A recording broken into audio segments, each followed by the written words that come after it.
Hello everyone and welcome back to Mr. Sleepy Crime. I know many of you enjoy listening to these stories as you fall asleep. So before you drift off, I'd love for you to leave a comment letting me know where in the world you're tuning in from. And if you're enjoying the story, don't forget to like and subscribe. It really helps the channel grow. Before we begin, I want to acknowledge that this story involves real people and real tragedies. We tell these stories not for entertainment, but to remember the victims and perhaps help others recognize the warning signs that could prevent similar tragedies. For the best experience, feel free to lower the volume a little, just enough to let the story gently carry you off to sleep. Alright, please get comfortable, dim the lights, and let's dive into tonight's first story. Tonight, we're traveling to Missouri, to the quiet towns along the Mississippi River, to a place where families grow, where people work hard, and where one woman tried desperately to build a safer life for herself and her 3 children. This is the story of Jacques Sue Waller, a mother of triplets who disappeared on a warm June day in 2011. And though her story contains darkness, it also contains love, determination, and a family that never stopped searching. Jacques Sue Rawson was born in 1971 in Bonne Terre, Missouri, a small town whose name means good earth in French. She grew up in nearby Stege-Nevive, one of Missouri's oldest towns, settled along the western banks of the Mississippi River. Stege-Nevive was the kind of place where everyone knew everyone, where history ran deep in the limestone buildings and narrow streets. It was a good place to grow up. Jack was close with her parents, Stan and Ruby Rawson. She had sisters, and though they had their separate lives as young women do, they maintained that connection that families in small towns often keep. Jacques was raised with Midwestern values: hard work, loyalty, family. She carried these with her as she moved into adulthood. In the 1990s, Jacques met a man named James Clay Waller. Everyone called him Clay. He was socially awkward, with a stutter that made conversation difficult. But Jacques saw something in him. They married sometime in the 90s, and Jacques hoped for the life she'd dreamed of. A home, children, stability. But from the beginning, Jacques' parents didn't care for Clay. Her father, Stan, would later say that Clay seemed arrogant, that he just wasn't compatible with their family. There was something about him that didn't sit right. Clay had worked briefly at the sheriff's department, but he was terminated after just a year. After that, he bounced from job to job, never able to hold a position for very long. While Clay struggled with employment, Jacques worked her way up to become a manager at Anthem Blue Cross Blue Shield, an insurance company where she would work for 9 years. She became the provider, the steady one, the one holding things together. For years, Jacques and Clay tried to start a family. When natural conception didn't happen, they turned to in vitro fertilization. And on October 14th, 2005, Jacques gave birth to triplets, 3 babies all at once, 2 girls and a boy. They named them Avery, Maddox, and Addison.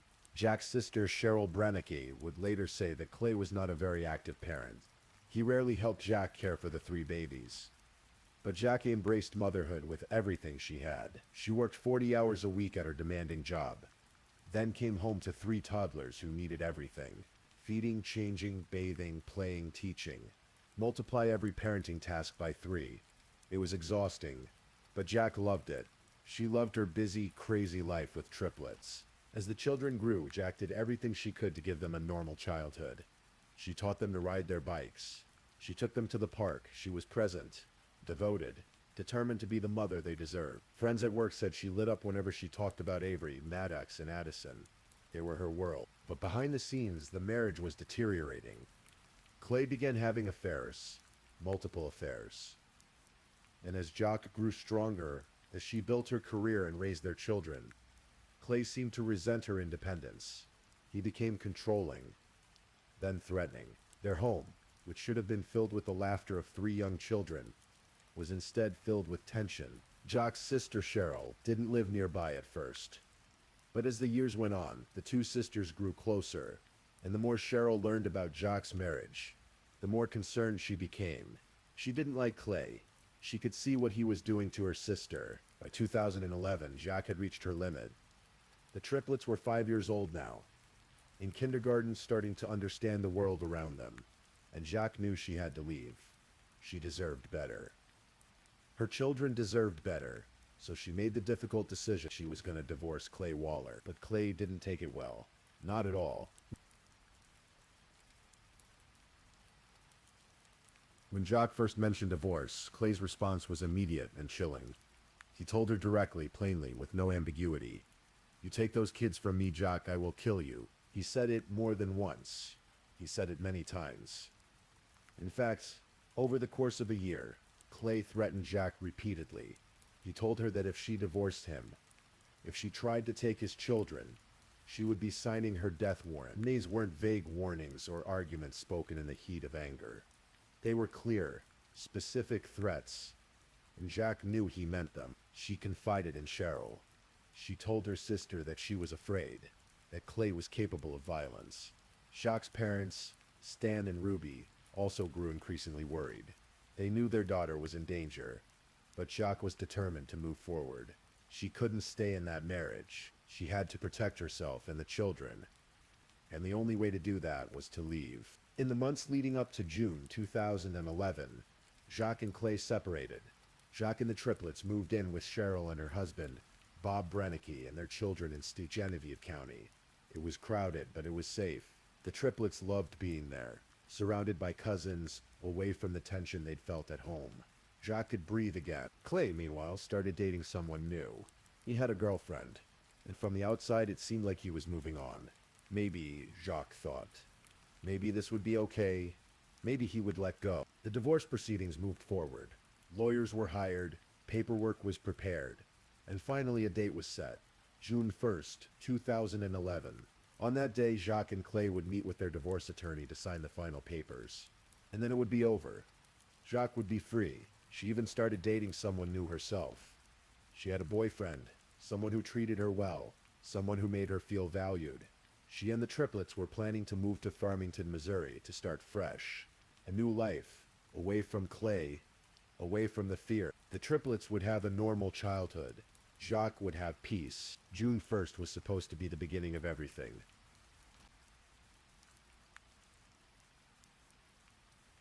The morning of June 1st started like so many days do. Ordinary, unremarkable. The sky was clear. The air was warm. It was summer in Missouri, and the heat was just beginning to settle in. Jacques met Clay at 11 that morning at a Walgreens parking lot in Jackson, Missouri. They went for lunch together. This wasn't unusual for divorcing couples trying to keep things civil. They had children together. They needed to figure out custody arrangements, co-parenting schedules, so they talked. They spent a few hours doing their own things around town, and then, at 3 in the afternoon, they met at the attorney's office. The meeting was brief. Papers were signed. The divorce was nearly finalized. The legal part was done, and for Jacques there must have been a sense of relief. She'd done it. She was almost free. Before leaving the attorney's office, Jacques called Cheryl. She told her sister that she was going to stop by Clay's house to pick up their son Maddox. Just a quick stop, she said. Then she'd head back to Genevieve. She'd be home soon. Jacques drove to Clay's house on Woodland Drive in Jackson. It was a house they'd once shared, but now it was just his. She parked her blue Honda Pilot in the driveway. She went inside. A few minutes later, she called her boyfriend. The call was brief, routine. She told him she was picking up Maddox. She'd call him later. That was the last time anyone heard from Jacques Sue Waller.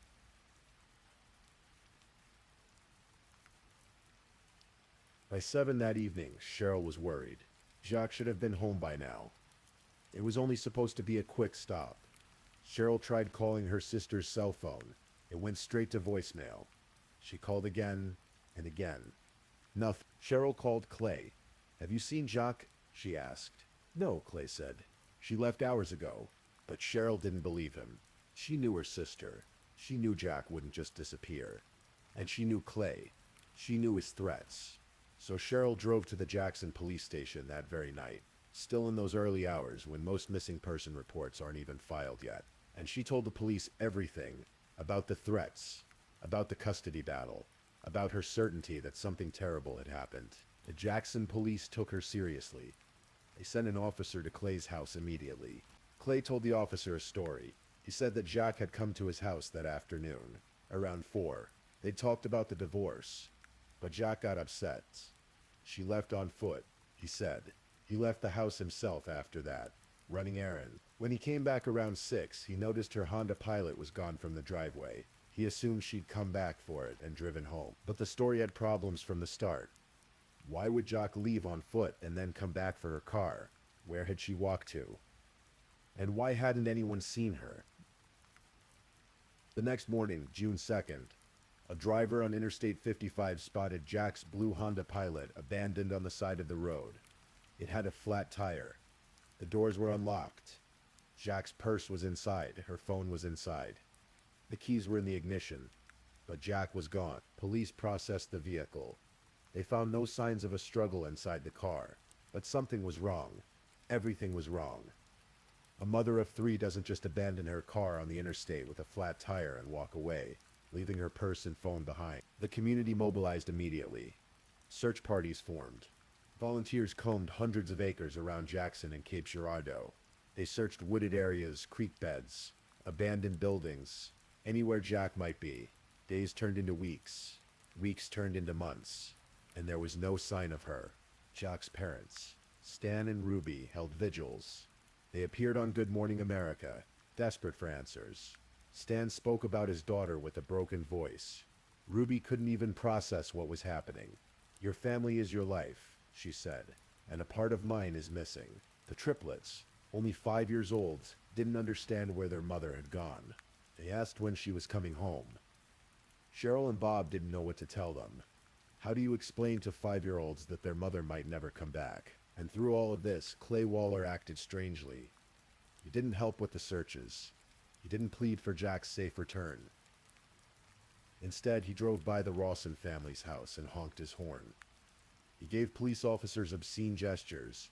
He taunted them, saying they wouldn't find anything. He told people he knew he was going to prison, but they'd never prove what happened. It was as if he enjoyed it. For investigators, Clay was the only person of interest. But they had a problem. No body, no crime scene, no witnesses. Just a missing woman and a husband with an alibi that was thin but not impossible. Police worked the case relentlessly. The FBI got involved. The Cape Girardeau County Major Case Squad was assembled. They interviewed hundreds of people. They followed up on hundreds of leads. They searched and searched and searched. In July 2011, about a month and a half after Jacques disappeared, police found some of Jacques' business cards scattered along a road 10 miles from where her car had been found. The cards had her name and the Anthem Blue Cross Blue Shield logo on them. It wasn't much, but it was something. Someone had been there with Jacques' belongings. That same month, Clay made a critical mistake. Remember how Cheryl had been given temporary custody of the triplets? The court had decided that given the circumstances, given the fact that Clay was the primary suspect in his wife's disappearance, the children should stay with Cheryl and Bob. Clay was furious about this. He went online and posted a threatening message directed at Cheryl. It said in part that he would kill her eventually, that she was dead. Those 3 words, "You are dead," changed everything. Making threats online crosses state lines, which makes it a federal crime. The FBI arrested Clay Waller in September 2011 on federal charges of threatening Cheryl's life. In October, he pleaded guilty and was sentenced to 5 years in federal prison. While Clay sat in a federal facility in Louisiana, prosecutors in Cape Girardeau County continued building their case.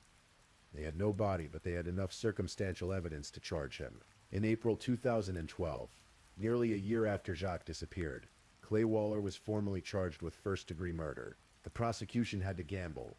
They were going forward with a murder trial without a body. It's possible to win such cases, but it's difficult. Juries want to see proof. They want certainty. And without Jacques' remains, there was always going to be reasonable doubt. Clay initially pleaded not guilty. A trial was scheduled for September 2013, but as the date approached, Clay's defense attorneys came to the prosecutors with an offer. Clay was willing to confess. He was willing to tell them what happened to Jacques. He was willing to lead them to her body, but only if they reduced the charge from first-degree murder to second-degree murder. First degree carried a potential life sentence. Second degree would mean 20 years. It was an agonizing decision for the prosecution and for Jack's family. On one hand, 20 years didn't seem like enough for someone who had planned and carried out the murder of his wife, who had spent 2 years taunting her grieving family. On the other hand, the family wanted to bring Jacques home. They wanted to lay her to rest. They wanted closure, especially for the triplets. Maddox, Avery, and Addison deserved to be able to visit their mother's grave. With the family's blessing, prosecutors made the deal. On May 29, 2013, almost exactly 2 years after Jack disappeared, Clay Waller led investigators to a place called Devil's Island.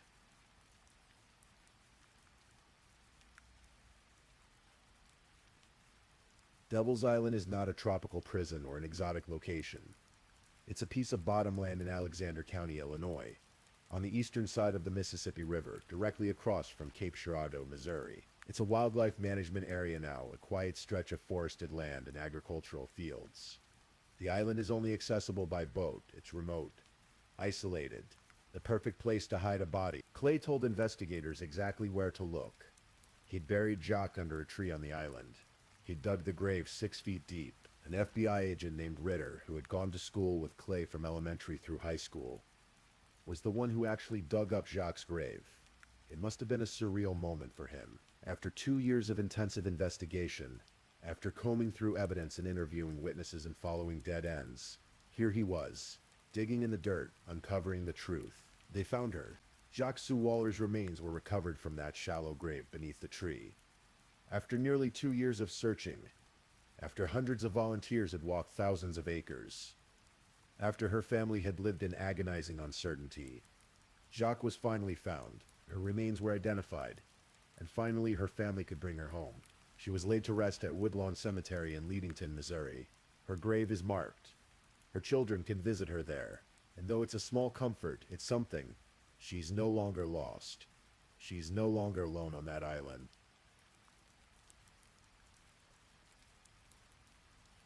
On June 6, 2013, Clay Waller appeared in Cape Girardeau County Court.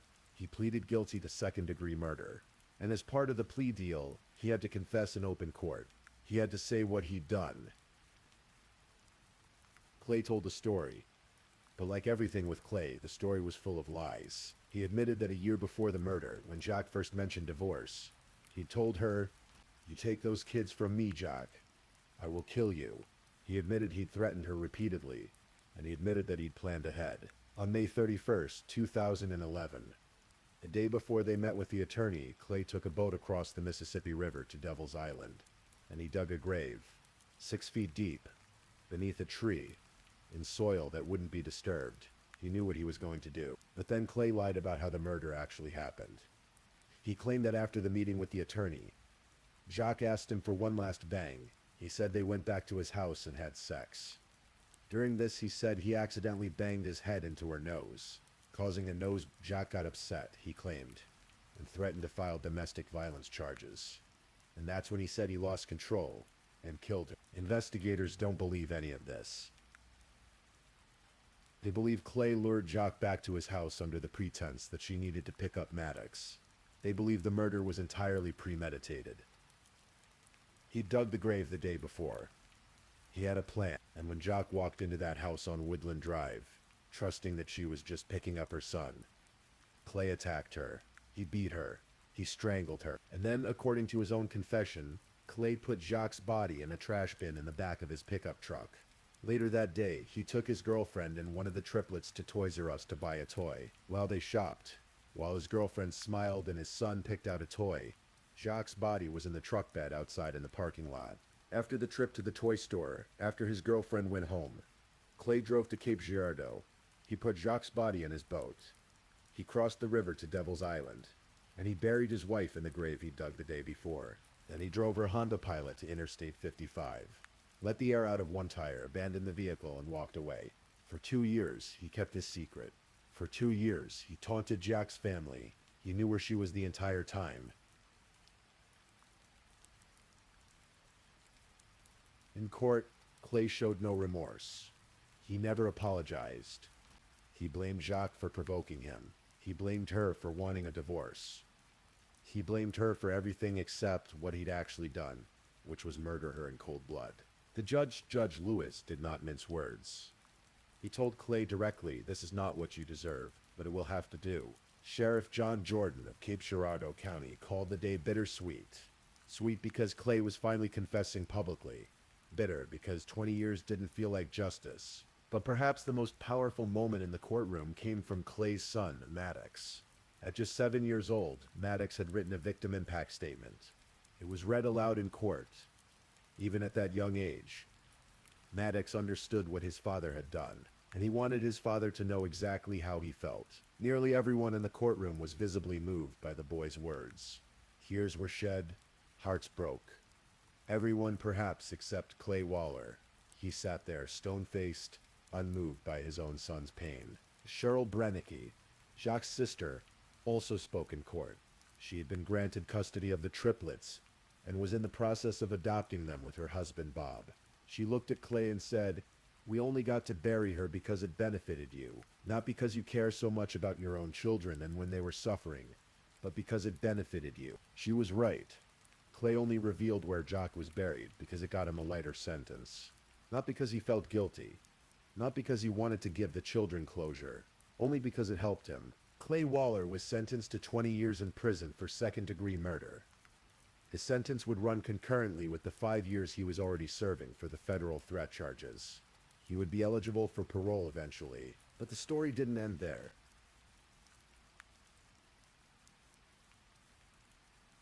While Clay was in prison, he did something that shocked even those who'd been following the case.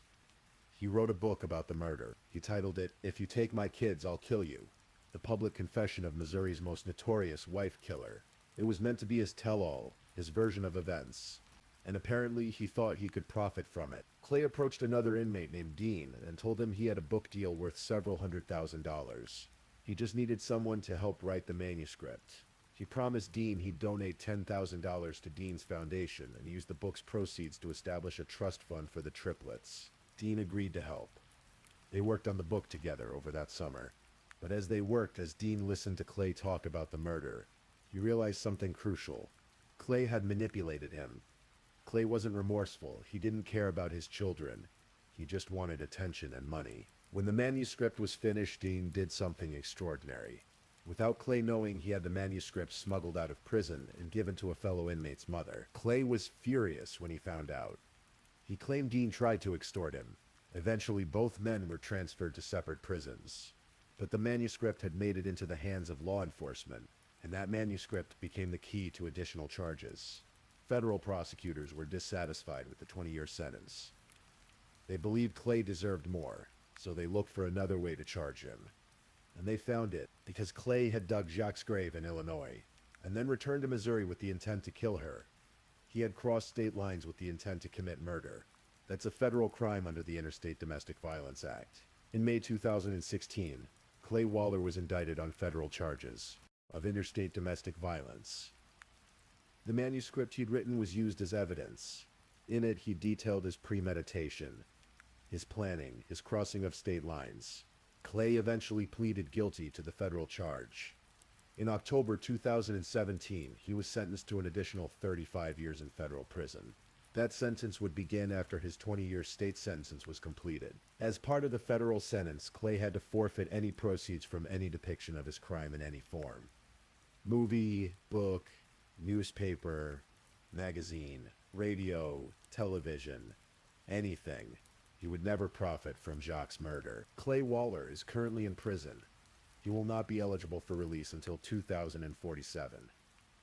If he lives that long, he'll be in his 80s.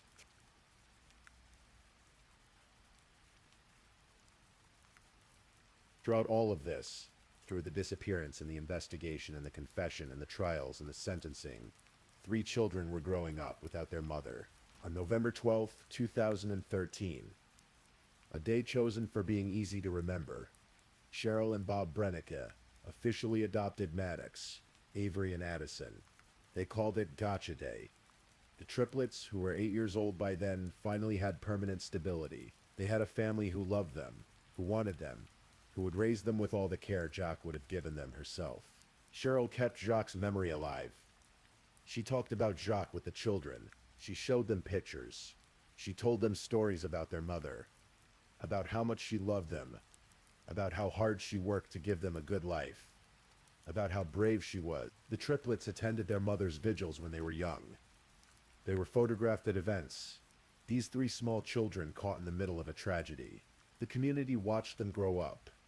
People recognized them everywhere they went. Even years later, when they got jobs in high school, customers would see them and say something about their mother. In February 2018, when the triplets were 12, they gave their first national television interview on Crime Watch Daily. It was the first time they'd really spoken publicly about what had happened. They talked about their memories of their mother, which were fading now, softened by time. They'd been only 5 when she died, and in May 2024, Maddox, Avery, and Addison graduated from Farmington High School. They were 18 years old. Adults now, all 3 had been active in sports. Addison was a state-bound track athlete, competing in discus. Maddox and his sisters all played tennis. They'd made the best of their childhoods, despite everything. In an interview after graduation, Maddox said something profound. This whole situation made us wise beyond our years, because we had to grow up so fast. He was right. These 3 children had endured something no child should ever have to endure. They'd lost their mother to violence. Their father was the one who'd taken her from them. And yet, they'd survived. They'd thrived. Addison spoke about her mother with love and pride. My mom was resilient, she said. And of course, this is not the way she had it planned. But I feel like she would be proud of the way we have kept on going, and that we are making her proud every day. Cheryl, their adoptive mother, imagined Jacques at all these milestones. At their dances. At prom, at graduation. I picture her at all these different stages, Cheryl said. It's easy to imagine how happy and joyful she would be. The triplets have helped other classmates who've lost parents. They've offered quiet support to those who suddenly find themselves in that club. No one wants to join. Avery said it plainly. It's not like they reached out to us, but it's like we know how you feel, so they don't have to be like we are, the only one in the world with this. And Maddox spoke about faith. About trusting in something bigger than themselves. Things happen for a reason, he said. And we may not always understand the reasoning behind it, but it's all God's plans and all in God's hands. No matter what happens, you trust in Jesus. He has your back. Even when things get hard, he loves you and cares for you. 3 children who should have grown up with their mother. 3 children who instead grew up knowing their father murdered her. And yet they found a way forward. They found love with Cheryl and Bob. They found purpose. They found resilience. Jacques would be proud of them. In April 2024, Jacques' father, Stan Rawson, passed away at the age of 81. He'd spent the last 13 years of his life, grieving his daughter, fighting for justice, and loving his grandchildren. He never stopped speaking about Jacques. He never let people forget her name. Stan was outspoken, determined, and heartbroken until the very end. He's at rest now, and one hopes he's with Jacques again, wherever that may be. This case became one of Missouri's most notorious murder cases. It was covered in multiple true crime documentaries and news specials. People across the country followed the story of the mother of triplets who disappeared, the husband who taunted police, the family that never gave up, and the children left behind. But beyond the headlines, beyond the documentaries, beyond the courtroom drama, this is really a story about a woman who tried to leave an abusive marriage. Jacques knew Clay was dangerous. She knew he'd threatened to kill her, and still she had to try. She had to get herself and her children to safety. She did everything right. She confided in her family. She worked with attorneys. She had a plan, and Clay killed her anyway. Domestic violence is not a private matter. It's not something to be ignored or minimized. When someone says, he threatened to kill me, believe them.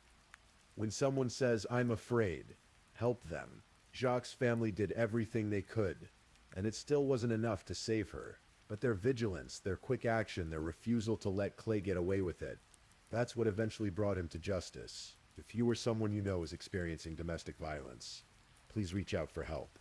The National Domestic Violence Hotline is available 24 hours a day, 7 days a week at 1-800-799-7233. or text BEGIN to 88788. Help is available.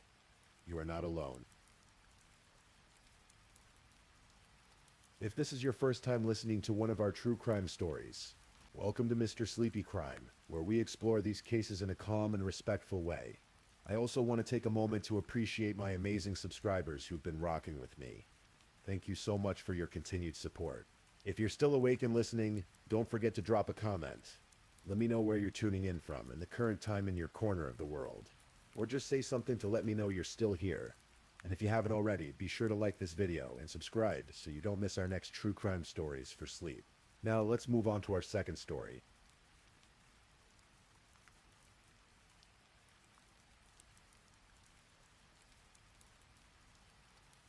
Story 2. Tonight I'll tell you a story. A story about a sunny morning in Florida. About a marriage that lasted only 6 months.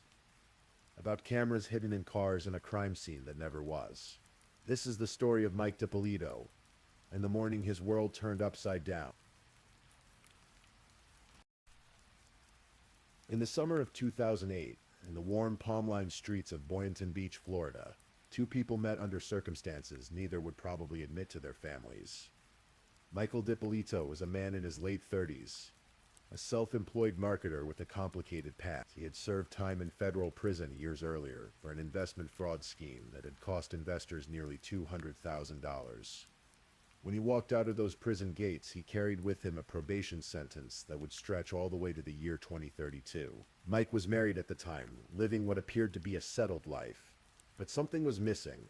Through a website that connected clients with escorts, he met a young woman named Dalia Muhammad. She was 26 years old, beautiful, with long dark hair and striking green eyes. Dalia had been raised in New York by an Egyptian father and Peruvian mother before her family relocated to Florida when she was 13. After graduating from high school in the year 2000, she had tried her hand at real estate but found more lucrative work as an escort. The connection between Mike and Dalia was immediate and electric. What began as a business arrangement transformed into something else entirely. Mike fell deeply, completely in love. Dalia was unlike anyone he had ever known. And for Mike, who had made his share of mistakes in life, she represented a fresh start, a second chance at happiness. Within months, Mike made a decision that would change everything. He filed for divorce from his first wife, Maria. The divorce was finalized on February 3rd, 2009. 5 days later, on February 8th, Mike and Dalia were married. 5 days. From divorce to new marriage in less than a week. It was a whirlwind romance. The kind you see in movies, where love conquers all obstacles and rushes forward without looking back. The newlyweds settled into Mike's townhouse, valued at approximately $250,000 in Boynton Beach. They spent their evenings curled up together on the couch, watching reality television shows.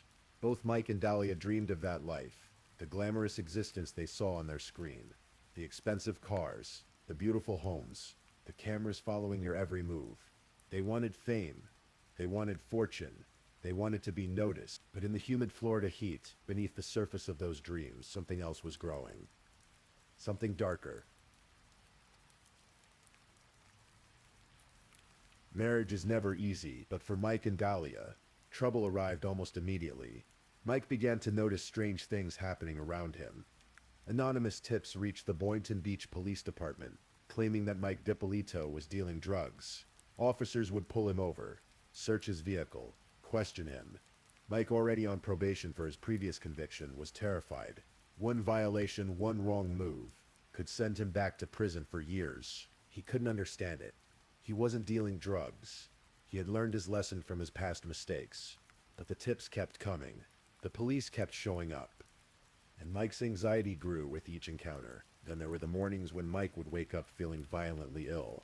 On one occasion, after Dalia brought him a coffee from Starbucks, he became so sick that he was bedridden for days, his body racked with pain, his stomach in knots. At the time, he thought it was food poisoning or perhaps a flu. He never suspected that the woman sleeping beside him, the woman he had rushed to marry, might have put something in his drink. Antifreeze. Some would later speculate, a clear, sweet-tasting liquid that could kill in sufficient quantities or make someone desperately ill. Mike's world was becoming increasingly unstable, and in his fear he made a decision that would have devastating consequences.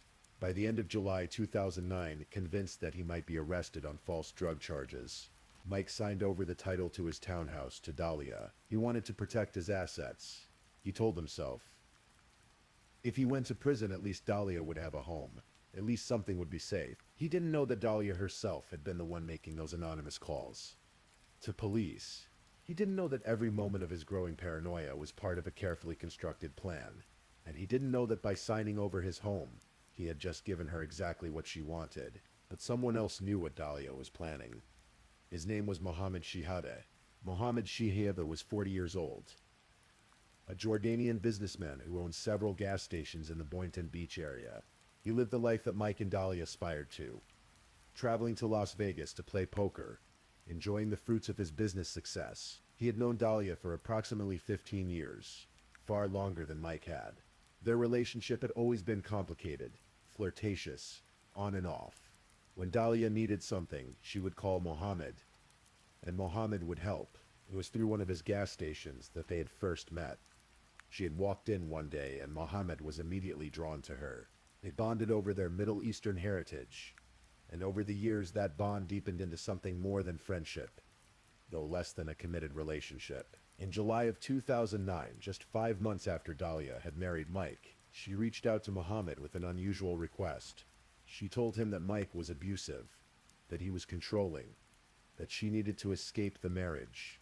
She asked Mohammed if he knew anyone who could kill Mike for her. Mohammed was stunned. This wasn't a casual conversation about divorce or separation. Dahlia was talking about murder. She was serious, her voice calm and determined as she explained what she wanted. She offered Mohammed money, $1,200, to help her find a hitman, to buy a gun, to make arrangements. Mohammed faced a terrible choice. He cared about Dahlia, had cared about her for years, but this was beyond anything he could accept. On July 31st, 2009, Mohammed walked into the Boynton Beach Police Department and told them everything. He said that a friend named Delilah was trying to hire someone to kill her husband. The police were immediately interested, but they needed more than just Mohammed's word. They needed evidence. They needed proof. And so they made Mohammed a confidential informant and equipped his car with hidden cameras and recording devices. The next time Dahlia contacted him about her plan, everything would be captured on video. On August 1st, Mohammed met Dahlia at a gas station. The cameras were rolling as they talked.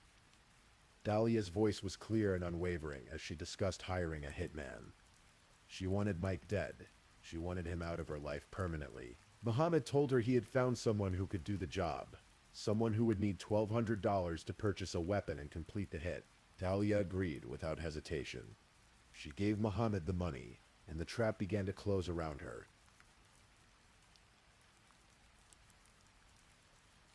The Boynton Beach Police Department now had Dahlia on camera, discussing murder, handing over money for a weapon, clearly demonstrating intent. But they wanted to go further. They wanted to catch her in the act, to create a case so airtight that there could be no doubt, no escape. They contacted an undercover detective named Woody Jane and asked him to pose as a hitman. On August 3rd, 2009, Dahlia met with Detective Jane at a CVS parking lot. She didn't know cameras were recording everything. She didn't know that the man sitting across from her was a police officer. In that parking lot, over the course of 23 minutes, Dahlia sealed her fate. The video shows her discussing the murder in chilling detail. She wanted Mike killed while she was at the gym, she explained. That way she would have an alibi. The hitman should make it look like a burglary gone wrong. Break into the house, shoot Mike. Make it appear random. Detective Jean, staying in character, asked her specific questions. Was she certain about this? Did she understand what she was asking him to do? He told her he would shoot Mike twice in the head. He told her that once they proceeded, there would be no turning back, no opportunity to change her mind. Dahlia nodded along, her face calm. She told him she was 5,000% sure she wanted Mike dead. When asked about payment, she agreed to $7,000 total. She also suggested an alternative plan. The hitman could follow Mike to a bank, wait for him to withdraw $10,000, kill him, and take the money as payment. Mike would in effect finance his own murder. The police now had everything they needed: But they decided to go even further to create a moment so dramatic, so theatrical, that it would become one of the most infamous sting operations in recent American history. It happened that the reality television show Cops was filming in Boynton Beach at that time. The police made an arrangement with the show's producers. They would stage a fake murder scene at Mike and Dahlia's home, and the cameras would be there to record Dahlia's reaction when she was told her husband was dead. August 5th, 2009, began like any other day for Dahlia DiPolito. She woke early, around 5:45 in the morning, and prepared to go to the gym. Mike was still recovering from recent surgery, so he stayed in bed as Dahlia gathered her things. She kissed him goodbye, walked out to her car, and drove the short distance to the gym. But Mike didn't go back to sleep. Minutes after Dahlia left, there was a knock on his door. When he opened it, he found Boynton Beach police officers standing on his doorstep. They told him to come with them immediately.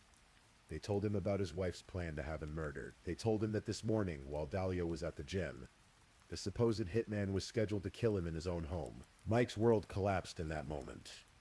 The woman he loved, the woman he had divorced his first wife to marry, the woman he had signed over his house to protect, wanted him dead.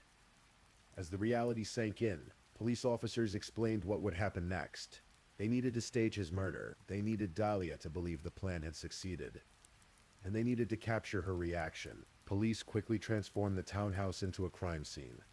They put up yellow tape, spread fingerprint dust, brought in police vehicles with flashing lights. They made it look as authentic as possible, and then they removed Mike from the property, taking him somewhere safe where he could watch events unfold from a distance. Meanwhile, at the gym, Dahlia received a phone call. It was Sergeant Frank Ranzi from the Boynton Beach Police Department. His voice was urgent, official. He told her she needed to come home immediately. Something terrible had happened. Dahlia drove home, her heart likely racing, though whether from excitement or fear, no one could say. When she arrived at her street, she found it blocked with police cars, crime scene tape stretching across her front yard, officers moving purposefully around her home. She parked and walked toward the scene. Sergeant Ranzi approached her. The cops' cameras were rolling, hidden from Dahlia's view, but capturing everything. Ranzi asked her to confirm her name, to verify that this was her residence. Then he told her what she had been waiting to hear. Mike was dead. Someone had broken into the house and shot him. Dahlia's reaction was immediate and dramatic. She screamed. She collapsed into Ranzi's arms, her body shaking, her voice crying no over and over again.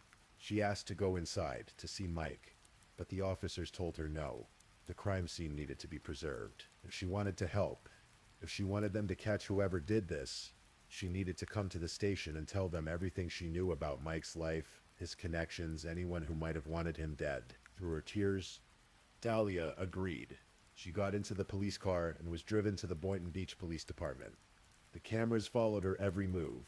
Later, investigators would note something interesting about Dahlia's emotional display. The shaking, the screaming, collapse into the sergeant's arms. But no actual tears. Not a single one. At the police station, Dahlia was placed in a small interrogation room. She sat at a table, her face in her hands, waiting. She still believed Mike was dead. She still thought her plan had worked.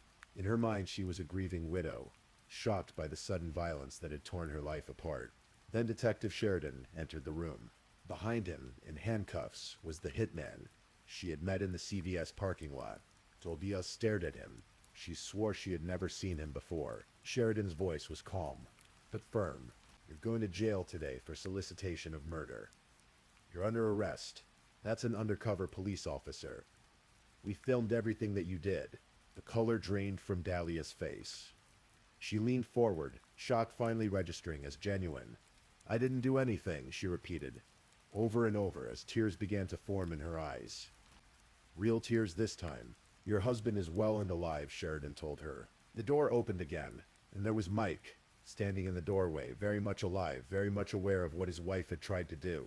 Oh my God, Dahlia said, her voice breaking. Come here, please. Come here. But Mike didn't come to her. He stood in the doorway, looking at the woman he had married. Just 6 months earlier, the woman who had plotted to have him killed for his money and his home. He said nothing. There was nothing left to say. As the interrogation began in earnest, Dahlia refused to answer questions. She pouted, cried, asked repeatedly to call her mother. The evidence against her was overwhelming. The videos, the audio recordings, the testimony from Mohammed and the undercover officer, the fake crime scene, everything pointed to one inescapable conclusion. Dahlia Dippolito had tried to have her husband murdered. She was formally charged with solicitation to commit first-degree murder, a crime that carried a potential sentence of up to 30 years in prison. She was released the next day on $25,000 bail, fitted with an electronic ankle bracelet, and placed under house arrest at her mother's home. The videos of the sting operation were released to the public and quickly went viral. The footage of Dahlia meeting with the undercover officer, discussing murder with such cold calculation, the video of her arriving home to find the fake crime scene, her theatrical collapse into the sergeant's arms, the moment in the interrogation room when she learned Mike was alive. Millions of people watched, fascinated and horrified by what they saw. Dahlia Dippolito's first trial began in April of 2011. By then, the case had become a media sensation. The videos replayed endlessly on television news programs and internet sites. Public opinion had largely already convicted her, but in the courtroom, her defense attorney, Michael Salnick, presented a surprising argument. It was all fake, he claimed. The entire murder-for-hire plot was a scripted performance, an elaborate hoax designed to get Mike and Dahlia noticed by reality television producers. Mike Salnick argued, was a fan of shows like Jersey Shore and Cheaters. He had orchestrated the entire scheme, hoping it would capture the attention of someone in the television industry and launch them to fame. Dahlia, according to this defense, believed she was participating in a video project with Mike and Mohammed. She thought the cameras were recording a fake scenario that would be edited and presented to television executives. She expected Mike to reveal the hoax after she was arrested, clearing her name and launching their joint reality show.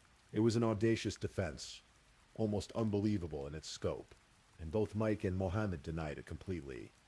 They testified under oath that Dahlia had genuinely wanted Mike dead, that there had been no video project, no planned hoax, no reality show scheme. The prosecution, led by Elizabeth Parker, painted a different picture.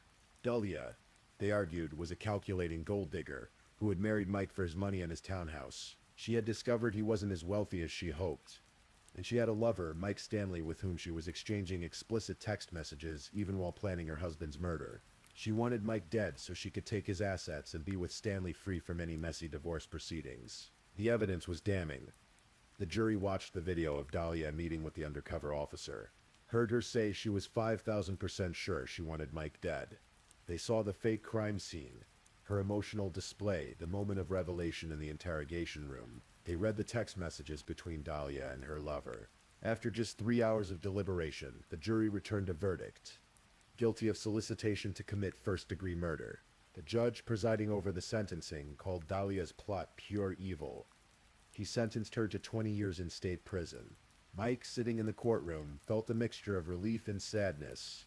It makes you realize how serious what was really going on was, he told reporters later.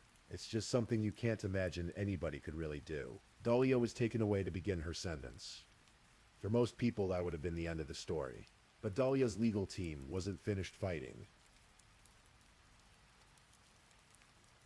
In 2013, Dahlia's attorneys filed an appeal, arguing that the jury in her first trial had been improperly selected. They claimed that during jury selection, potential jurors had been questioned as a group rather than individually about their knowledge of the case. Given the extensive media coverage, this group questioning might have tainted the jury pool, allowing people who had already formed opinions about Dahlia's guilt to serve on the jury. The Florida Appeals Court agreed. In a stunning reversal, they overturned Dahlia's conviction and ordered a new trial. After serving several years in prison, Dahlia was released on house arrest at her mother's home to await her second trial. She was fitted with an ankle bracelet and required to remain at home, except for approved activities. During this time, Dahlia gave her first interview, speaking to ABC News' 2020 program. There were strict conditions on what questions could be asked, but Dahlia maintained her innocence. She insisted that the murder-for-hire plot had been a hoax, that she had been acting, that she expected Mike to reveal the truth before things went too far. Her second trial began in December of 2016. This time, her defense team, led by attorney Brian Claypool, took a more aggressive approach.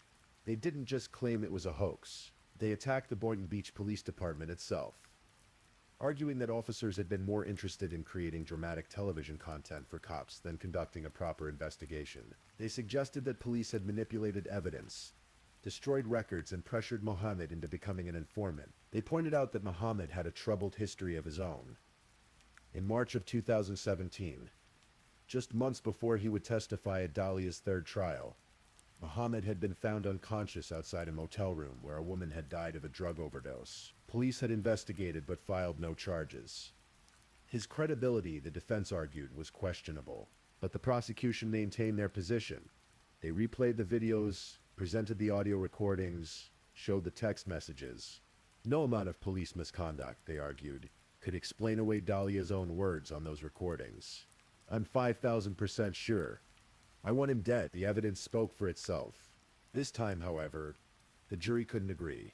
After 9 hours of deliberation spread over 2 days, they sent a note to the judge. They were hopelessly deadlocked. The judge polled them privately and discovered they were split 3-3, perfectly divided. He had no choice but to declare a mistrial. Dalia returned to house arrest. The prosecution announced they would try her a third time, and Dalia, now the mother of a young son born during her time on house arrest, continued to maintain her innocence. The third and final trial began in June of 2017. By now, 8 years had passed since that August morning, when Mike thought he might die in his own home. 8 years of legal battles, media coverage, public scrutiny. The story had become a fixture in true crime culture. The videos watched millions of times online. This trial moved more quickly than the others. The evidence remained the same, the arguments familiar, but something was different this time.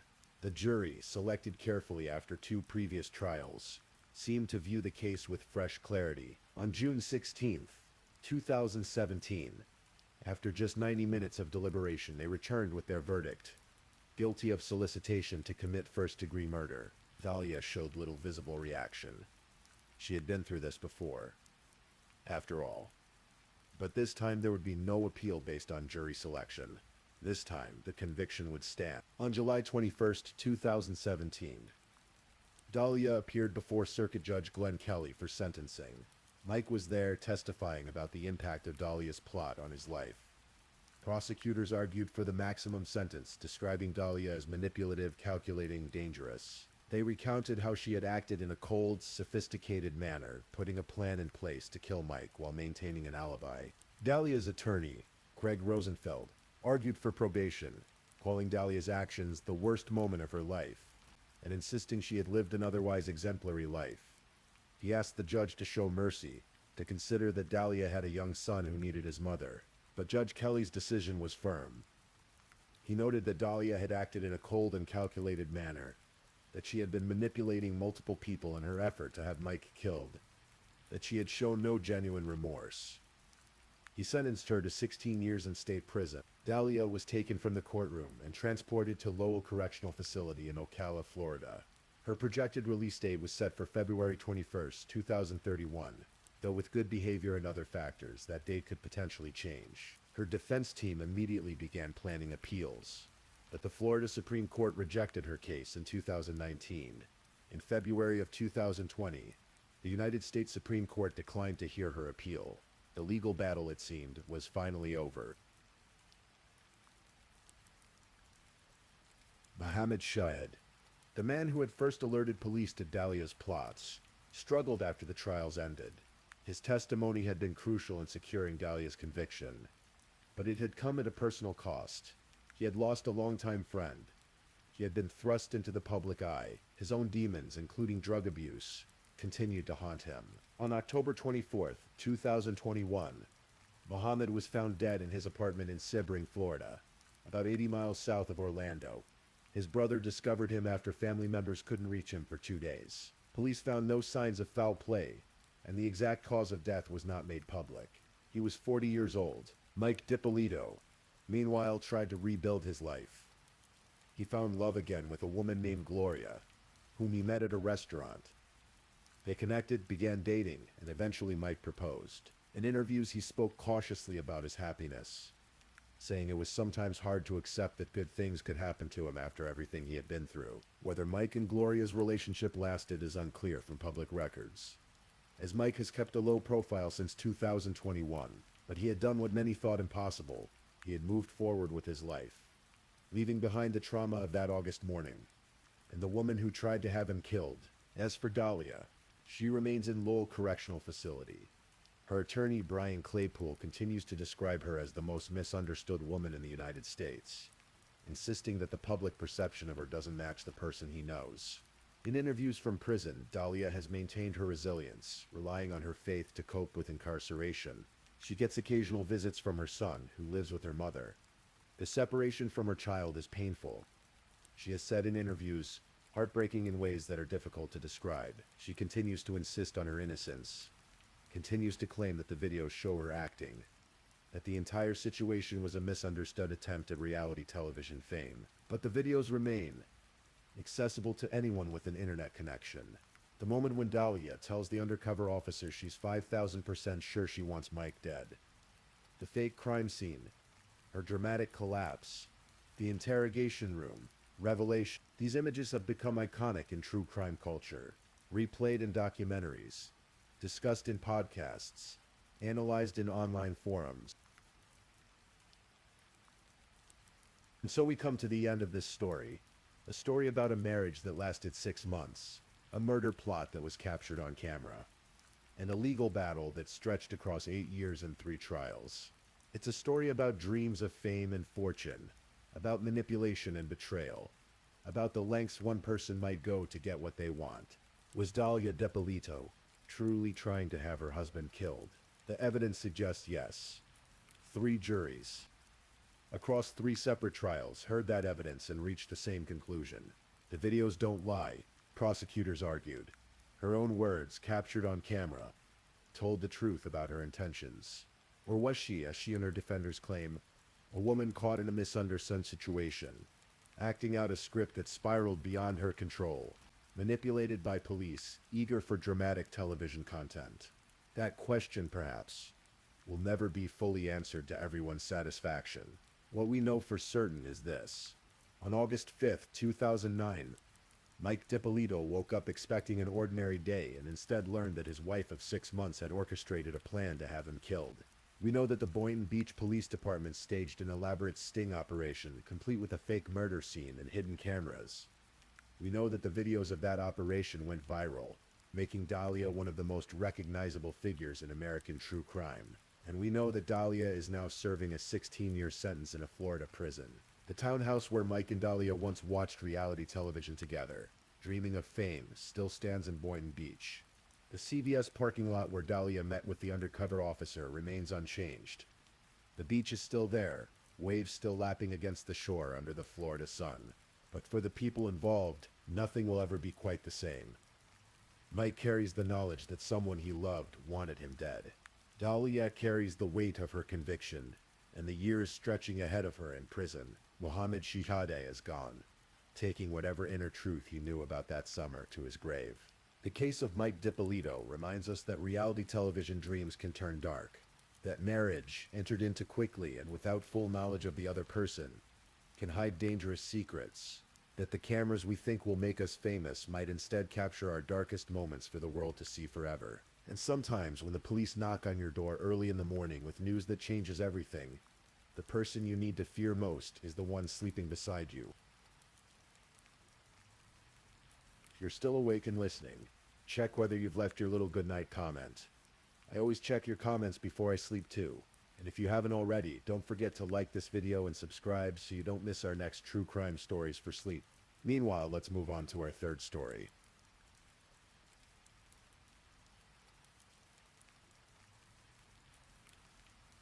Story 3. Tonight, let me tell you a story. A story that unfolded in the quiet neighborhoods of Tucson, Arizona, where the desert sun beats down during the day, and the nights bring a cool stillness that blankets the city. This is a story about a man who lived boldly, worked hard, and made both friends and enemies along the way. It's about the moment when someone's jealousy and rage turned deadly, and how the careful work of investigators slowly unraveled the truth. Let me take you back to the summer of 2016, when a morning that should have been ordinary became the beginning of something tragic.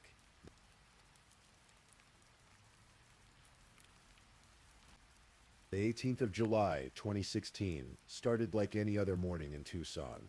The sun was already climbing into the sky, promising another hot Arizona day.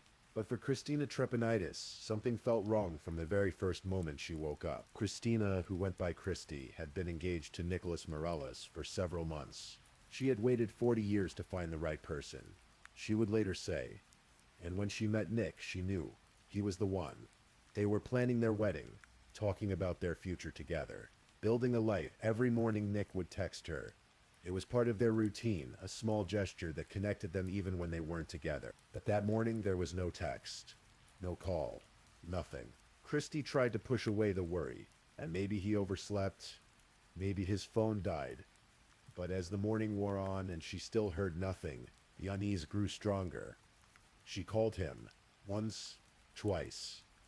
No answer. She tried his work phone. Still nothing. By mid-morning, she couldn't ignore the gnawing feeling in her stomach anymore. She got in her car and drove to Nick's house. A comfortable home in a quiet Tucson neighborhood. She had a key. She let herself in, calling his name as she walked through the rooms. The house was quiet. Too quiet. She made her way to the master bedroom. And that's when her world shattered. Nick was lying on the floor, naked, motionless. There was blood. So much blood, and holes, bullet holes. In his body, in the walls, everywhere. She later told investigators that she zeroed in on him immediately, and in that instant she knew. The man she was supposed to marry, the man she had waited her whole life to find, was gone. Her hands shaking, she called 911. Her voice was breaking as she told the dispatcher what she had found. The man she loved, dead, riddled with bullets in his own bedroom. When detectives from the Pima County Sheriff's Department arrived at the scene, they were met with a brutal picture. Nicholas Morales, 45 years old, a former United States Marine, lay dead in his bedroom. He had been shot 8 times. 8 times. One of those bullets had struck him directly in the middle of his forehead, a fatal shot that would have ended his life almost instantly. The investigators counted 11 shell casings scattered around the room. The walls were pocked with bullet holes, suggesting that Nick may have tried to move, tried to escape his attacker, but there had been no escape. This wasn't a crime of passion that spiraled out of control. This was an execution. But there was more. A large piece of the bedroom rug was missing, clearly cut away. There was blood on a broken window pane. The floor was sticky in places and smelled strongly of mouthwash, as if someone had tried to clean up, tried to wash away evidence. And yet, despite the violence, despite the 8 shots fired, none of Nick's neighbors had reported hearing gunshots. One neighbor mentioned hearing an odd noise, maybe around 4 in the morning, but they hadn't been sure what it was. Detective Jennifer Garcia took charge of the investigation. This was her first major homicide case, and it would prove to be one of the most complex she would ever work. As she stood in that bedroom looking at the scene, one thing became clear. Whoever did this had planned it. They had used a silencer to muffle the shots. They had tried to clean up afterward, and they had known exactly when and how to strike. But why? And who? To understand who would want Nick Morales dead, the investigators had to understand who he was. And Nicholas Morales was, by all accounts, a man of contrasts. Born on November 13th, 1970. Nick grew up outside Tucson with his 2 brothers, John and Jason, and his sister, Jessica. He was the prankster of the family, always getting into trouble or getting his siblings into trouble. His brother, John, who was just 18 months older, would later remember Nick as his partner in crime, his closest friend. They had each other's backs, always. When Nick turned 18, he did what his brother had done before him. He enlisted in the United States Marine Corps. He served for just under 4 years. And during that time he saw combat. He was deployed during the Gulf War, and his service earned him the Southwest Asia Service Medal, the Kuwait Liberation Medal, and the Combat Action Ribbon. He was a Marine through and through, tough, disciplined, and fearless. After leaving the military, Nick came home and built a civilian life. He got married, became a father to his son, Nicholas Jr. He pursued a career in aviation, starting out as an aircraft mechanic and working his way up. By 2016, he was the director of maintenance at Marana Aerospace Solutions, a position that put him in charge of a large team and a lot of responsibility. But Nick's leadership style was not for everyone. He was demanding. He was direct. If you weren't doing your job, he would let you know. Some people respected him for it. They appreciated his no-nonsense approach, his dedication to getting things done right, but others found him difficult, abrasive even. He made enemies at work, people who felt humiliated or belittled by his management style. And then there was his personal life. Nick was, to put it simply, a ladies' man. After his marriage ended, he dated several women, often from his workplace. He was charming, confident, charismatic, but he also left a trail of broken hearts. Women who felt used, discarded. His relationships were complicated, messy, and they created tension in an already high-pressure environment. By the time he met Christy, he seemed ready to settle down. He proposed, and she said yes. They were planning their future together, but the ghosts of his past, both professional and personal, were still there, lurking in the shadows. And one of those ghosts, the investigators would come to learn, had decided Nick needed to pay. When Detective Garcia began interviewing people in Nick's life, she quickly realized this case wouldn't be simple. Nick had enemies. A lot of them. There were the ex-girlfriends. 2 women in particular had been involved with Nick in the months before his death. Jessica Stillwell and another woman named Claudia Banks. Both of them had been hurt by Nick. Both had reasons to feel angry. But as Garcia dug deeper, neither of them seemed to fit. They had alibis. And more importantly, there was no physical evidence connecting them to the crime. Then there were Nick's co-workers. Several people at Marana Aerospace Solutions had complained about him. He was tough on his employees, and some of them had filed grievances. One person stood out almost immediately. James Lappin. James was a safety inspector at Marana Aerospace. He was 35 years old, married, and by all appearances living a normal life. But his relationship with Nick had been tense for a long time. James had filed a formal complaint against Nick just 11 days before the murder. He said Nick had reprimanded him for parking in a restricted area and for using a personal tablet during work hours. James felt Nick was out to get him, that Nick was making his life miserable. But there was something else, something even more personal.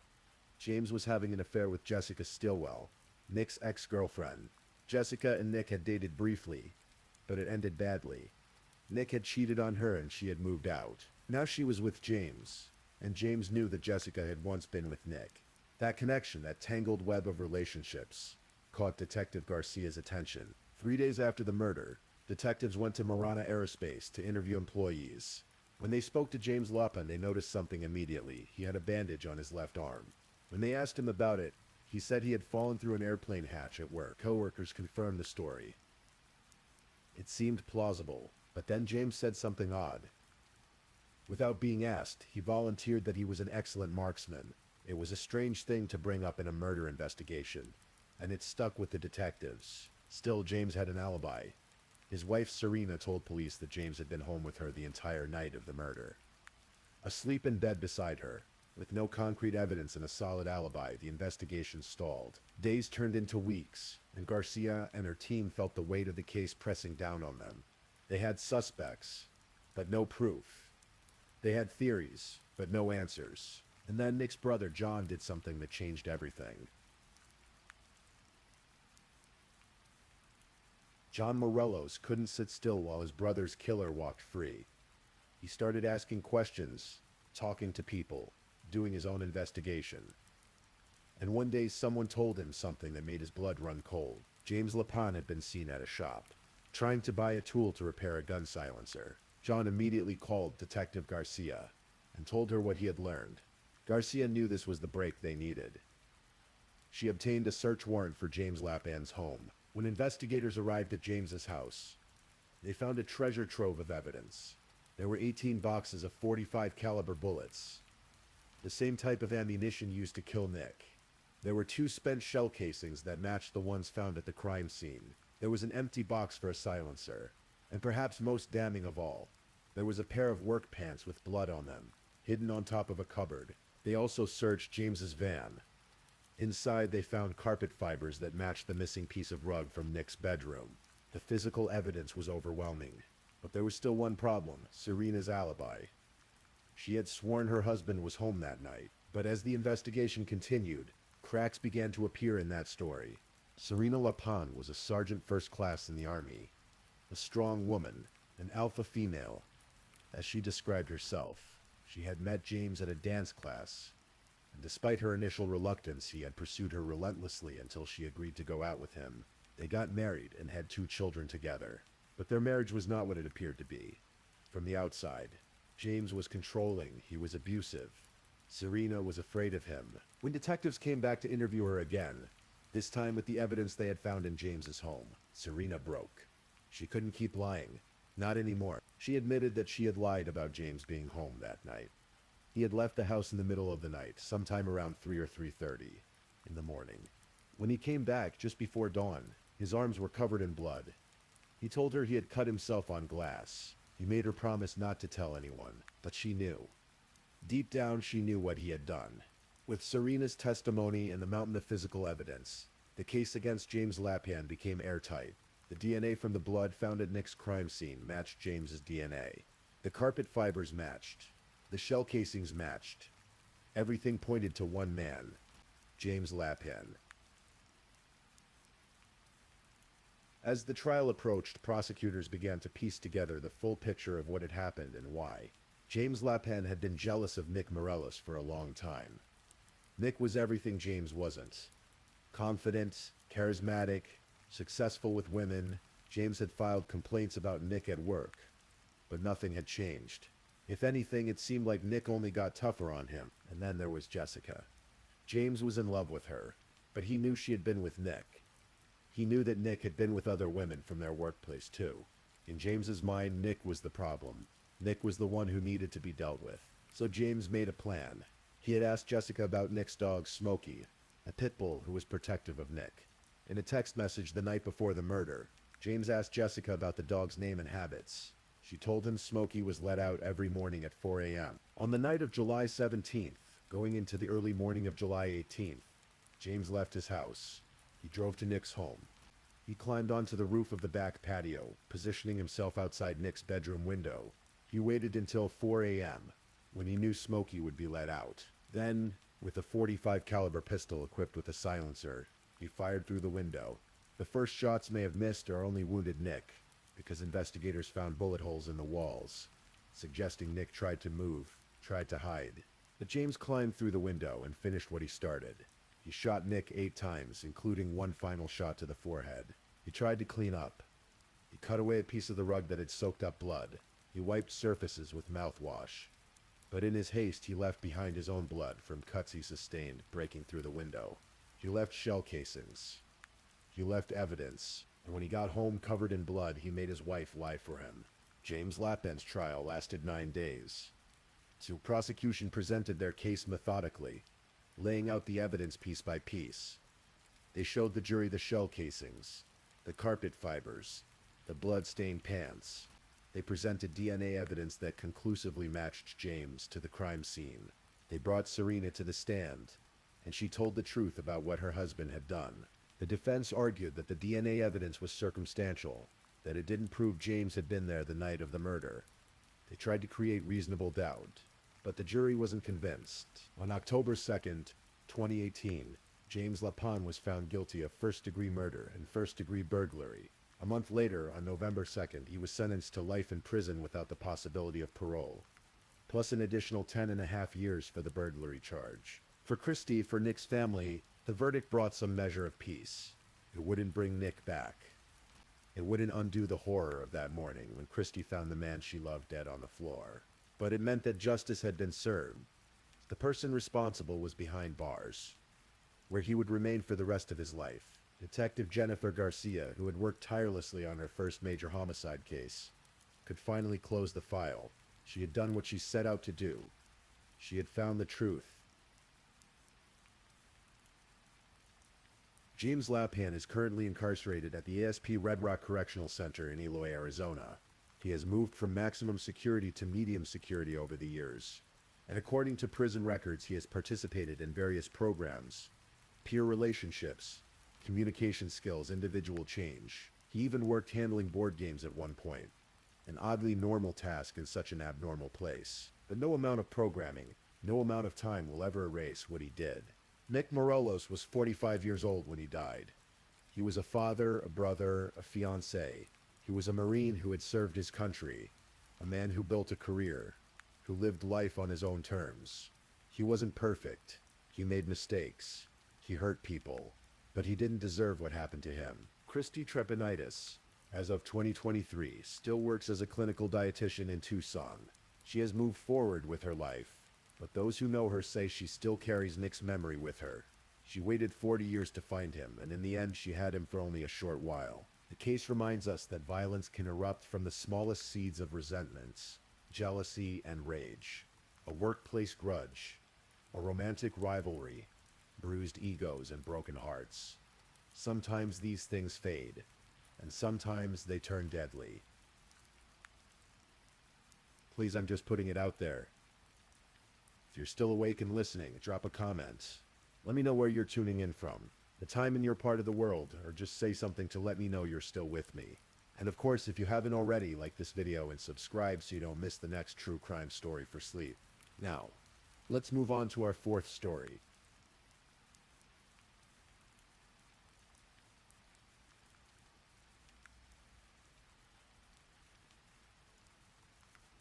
Story 4. Tonight, let me tell you a story. A story that begins not with darkness, but with light. With a woman whose life was defined by kindness, by dedication, by the simple act of showing up for the people who needed her most. This is the story of Kay Baker, a third-grade teacher from Florida, whose life ended far too soon on a quiet street in Lithia. But before we reach that tragic night, we must first understand who Kay was, the life she built, and the shadows that eventually found her. Take a breath, relax, and listen. Kyle Elizabeth Baker came into this world on April 29, 1979, in Lansing, Michigan. Born to Mignon Warner and David MP, she grew up in the heartland of America, where seasons changed dramatically and community mattered. From her earliest days, Kay showed a natural inclination toward caring for others. As a teenager, she earned money babysitting, finding joy in the laughter of children and the responsibility of keeping them safe. After graduating from high school, Kay's first job was at a children's daycare. It wasn't glamorous work, but it was meaningful. She would arrive early in the morning, greeting sleepy parents and energetic toddlers with the same warm smile. She had a gift for reading children, understanding their moods, their needs, their unspoken fears. This gift would follow her throughout her life. Kay pursued her passion formally, studying elementary education in college. She was particularly drawn to mathematics and science, subjects that many children struggled with. Kay believed that every child could understand these concepts if they were taught with patience and creativity. She developed her own methods, her own ways of explaining fractions and ecosystems, always meeting children where they were rather than where she thought they should be. By the time she was a young woman, Kay had 2 sons of her own, Mason and Nicholas. She raised them with the same warmth and dedication she showed her students. She attended their soccer games, cheering from the sidelines. She helped with homework at the kitchen table. She made sure they knew they were loved unconditionally and completely. Kay's first marriage to Kevin Baker eventually ended, but she remained close to her sons and their father. Life moved on, as it does. She kept teaching. She kept showing up. In time, Kay found her way to Florida, drawn by the sunshine and the promise of a fresh start. She settled in the Tampa Bay area, in a quiet suburb called Lithia. It was the kind of place where neighbors knew each other, where kids rode bikes down tree-lined streets, where life felt safe and predictable. Kay secured a position at Cypress Creek Elementary School in Ruskin, teaching third-grade math and science. Her colleagues quickly recognized her talent. Her students adored her. One year, her third graders scored so exceptionally well on their math exams that the district superintendent came to her classroom just to watch her teach, to see what magic she was working. Outside of school, Kay maintained a vibrant social life. She loved trying new restaurants, exploring new places, spending time with friends. She was passionate about Michigan State football, her childhood team, and never missed an opportunity to cheer them on. Friends described her as the kind of person who would give you her last dollar if you needed it. She lit up rooms. She made people smile. She was in every sense of the word beloved. Kay's life was full. Messy sometimes, as all lives are, but fundamentally good. She had her sons, her students, her friends, her community. She had purpose, and then she met Matthew Terry. Matthew Robertson Terry was born and raised in Michigan, not far from where Kay had grown up. He had two brothers. As a child, he enjoyed the outdoors, fishing, exploring the woods, spending time near the water. His family described him as shy but curious. Never a troublemaker. On the surface, Matthew seemed like an ordinary man. He held down jobs. He formed relationships. He could be charming when he wanted to be, but beneath that surface, something darker lurked. Something that revealed itself slowly, insidiously when alcohol flowed and jealousy took hold. In 2015, Matthew met Michelle Rogers through a dating app. They hit it off. Within months, they were living together in Lansing, Michigan. Michelle had a young son from a previous relationship, and Matthew seemed to accept the ready-made family. They talked about the future. They built a life together. By 2016, they welcomed a child of their own, a son. For a while, things seemed stable, but cracks began to show. Matthew drank, and when he drank, he became someone else entirely. Michelle noticed at first in small ways. Accusations, suspicious glances, demands to know where she'd been, and who she'd talked to. The warm, charming man she'd met on that dating app was transforming into someone controlling, someone paranoid. Then came St. Patrick's Day, 2017. It started like any celebration might. Matthew and Michelle spent the afternoon bar hopping around Lansing with friends, enjoying the festive atmosphere. Green beer flowed, music played, but as the day wore on, Matthew's demeanor shifted. He grew increasingly intoxicated, stumbling, incoherent, belligerent. Michelle, growing uncomfortable and concerned, decided too early. She returned to their home alone, hoping Matthew would sleep it off wherever he was. But hours later, she heard the front door open. Matthew was home, and he was furious. What happened next would haunt Michelle forever. Without warning, Matthew pushed her to the ground. He punched her repeatedly. She tried to defend herself, to understand what had triggered this rage. But there was no reasoning with him. He slammed her head into the floor again and again until she blacked out. When Michelle regained consciousness, she was disoriented, her head throbbing, blood in her mouth. She sat on the floor with her head in her hands, trying to make sense of what was happening. That's when she heard it. The sound of Matthew rummaging through the kitchen drawers. He was looking for a knife. Michelle's survival instincts kicked in. She tried to stand, tried to move. But before she could escape, Matthew came up behind her. She felt the blade pierce her neck. The pain was searing, immediate. She couldn't breathe properly. She couldn't scream, but she ran. Michelle bolted for the garage door, her hand clutching her bleeding neck. She managed to get outside into the cold Michigan night. Snow covered the ground. She was bleeding heavily, leaving a trail of bright red in the white snow. Matthew followed her. He stabbed her 3 more times in the shoulder as she tried to crawl away. She wrestled with him, desperate to get the knife away. Finally, she managed to knock it from his hand. She fell on top of it, covering the weapon with her body, knowing that if he got it back, she would die. Matthew didn't stop.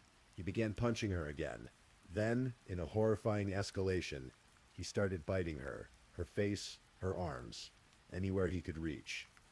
Michelle screamed until her lungs burned, until she tasted blood, until she was certain she would die in her own front yard. Neighbors heard the screams. They called 911. They shouted for Matthew to stop. When sirens approached, Matthew finally stood up and walked back into the house, leaving Michelle bleeding in the snow. Police arrived within minutes. They found Michelle barely conscious, covered in blood, with 7 stab wounds and bite marks across her body. Her contact lenses were filled with so much blood that she couldn't see. She had lost a dangerous amount of blood. Paramedics rushed her to the hospital, where she spent 5 days in intensive care. Matthew Terry was arrested and charged with assault with intent to murder. But that's not what he was convicted of. In a plea deal that would later prove catastrophic, Matthew was convicted only of assault with intent to cause great bodily harm, a lesser charge. He was sentenced to up to 10 years in prison. With good behavior in Michigan's parole system, he would serve far less. Michelle Rogers begged the parole board not to release him. She wrote letters. She testified. She warned them that Matthew Terry was dangerous, that he would hurt someone else, that society was not safe with him free. Her warnings went unheeded. In December of 2020, after serving just 3 years, Matthew Terry was released on parole. He moved to Florida. 5 months later, he would meet Kay Baker. Kay and Matthew's relationship began the way many midlife romances do, with optimism and the hope of companionship. Both had been through previous relationships. Both understood life's complications. They connected over shared interests and the comfort of not being alone. Matthew moved into Kay's home on Cateridge Drive. In Lithia, it was a modest house in a quiet neighborhood. Exactly the kind of place Kay had always envisioned for herself.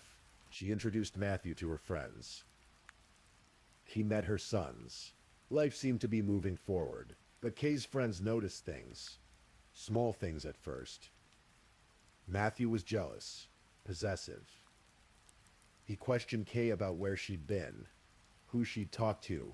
He grew suspicious when she spent time with friends. The warmth and confidence Kay was known for began to dim slightly, replaced by a cautious watchfulness. Still, Kay stayed. Perhaps she believed she could manage it. Perhaps she believed things would improve.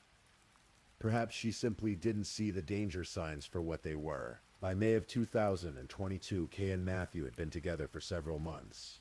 The school year was ending, always a busy, exciting time for teachers. Kay had guided another class of third graders through a year of math and science. She'd watched them grow, seen them master concepts they once found impossible. She was proud of them. She was ready for summer break. On the evening of Friday, May 27th, Kay and Matthew made plans to celebrate the end of the school year.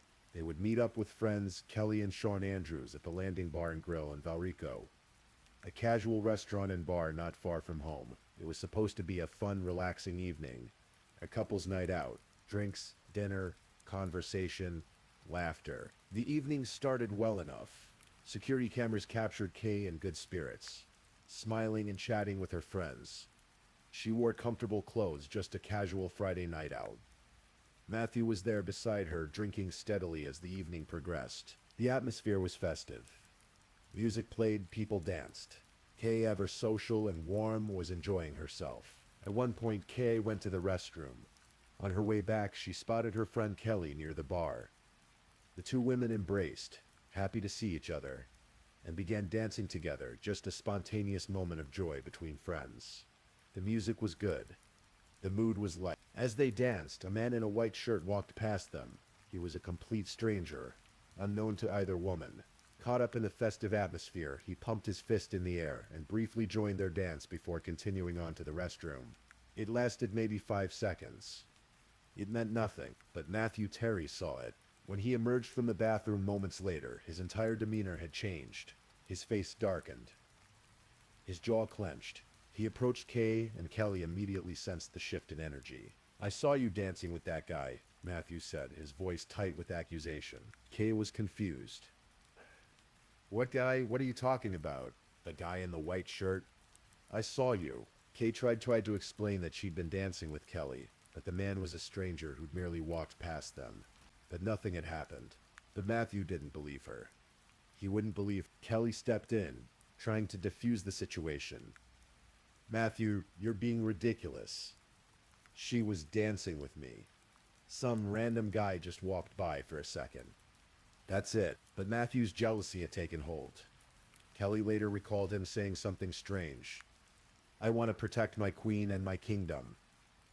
The words sounded almost theatrical, like a line from a movie, but the intensity behind them was real and frightening. The evening was ruined. Kay and Matthew's earlier joy evaporated into tension. They left the bar around 11:30 at night, driving home in uncomfortable silence. In the car, Kay called Kelly and put her on speakerphone, hoping her friend could corroborate the truth, that nothing inappropriate had happened, that Matthew's accusations were unfounded. Kelly confirmed it all again, but Matthew remained unconvinced. They arrived home at the house on Keteridge Drive sometime before midnight. Kay sent Kelly a final text message, thanking her for a good evening and apologizing for how it had ended. It would be the last message Kay ever sent. What happened inside that house over the next hour can only be reconstructed from evidence. Blood spatter, broken doors, a missing knife, and the terrible silence that followed. Investigators believe the argument continued when Kay and Matthew entered the home. Matthew's accusations persisted. His rage grew. At some point, Kay became frightened enough to lock herself in the bedroom. The bedroom door showed signs of forced entry. Matthew had kicked it in. Kay ran to the bathroom. She locked that door too. But Matthew kicked it in as well. Kay must have realized in those terrifying moments that she was in genuine danger. She opened the bathroom window and climbed out, fleeing barefoot into the night.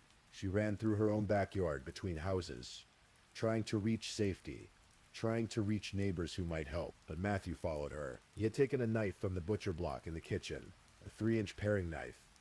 It would later be missing from the set, never recovered. In the darkness between Kay's home and her neighbor's property, Matthew caught up to her. What followed was brutal and swift. Matthew attacked Kay with the knife, stabbing her repeatedly. She tried to defend herself. Forensic evidence would later show defensive wounds on her hands.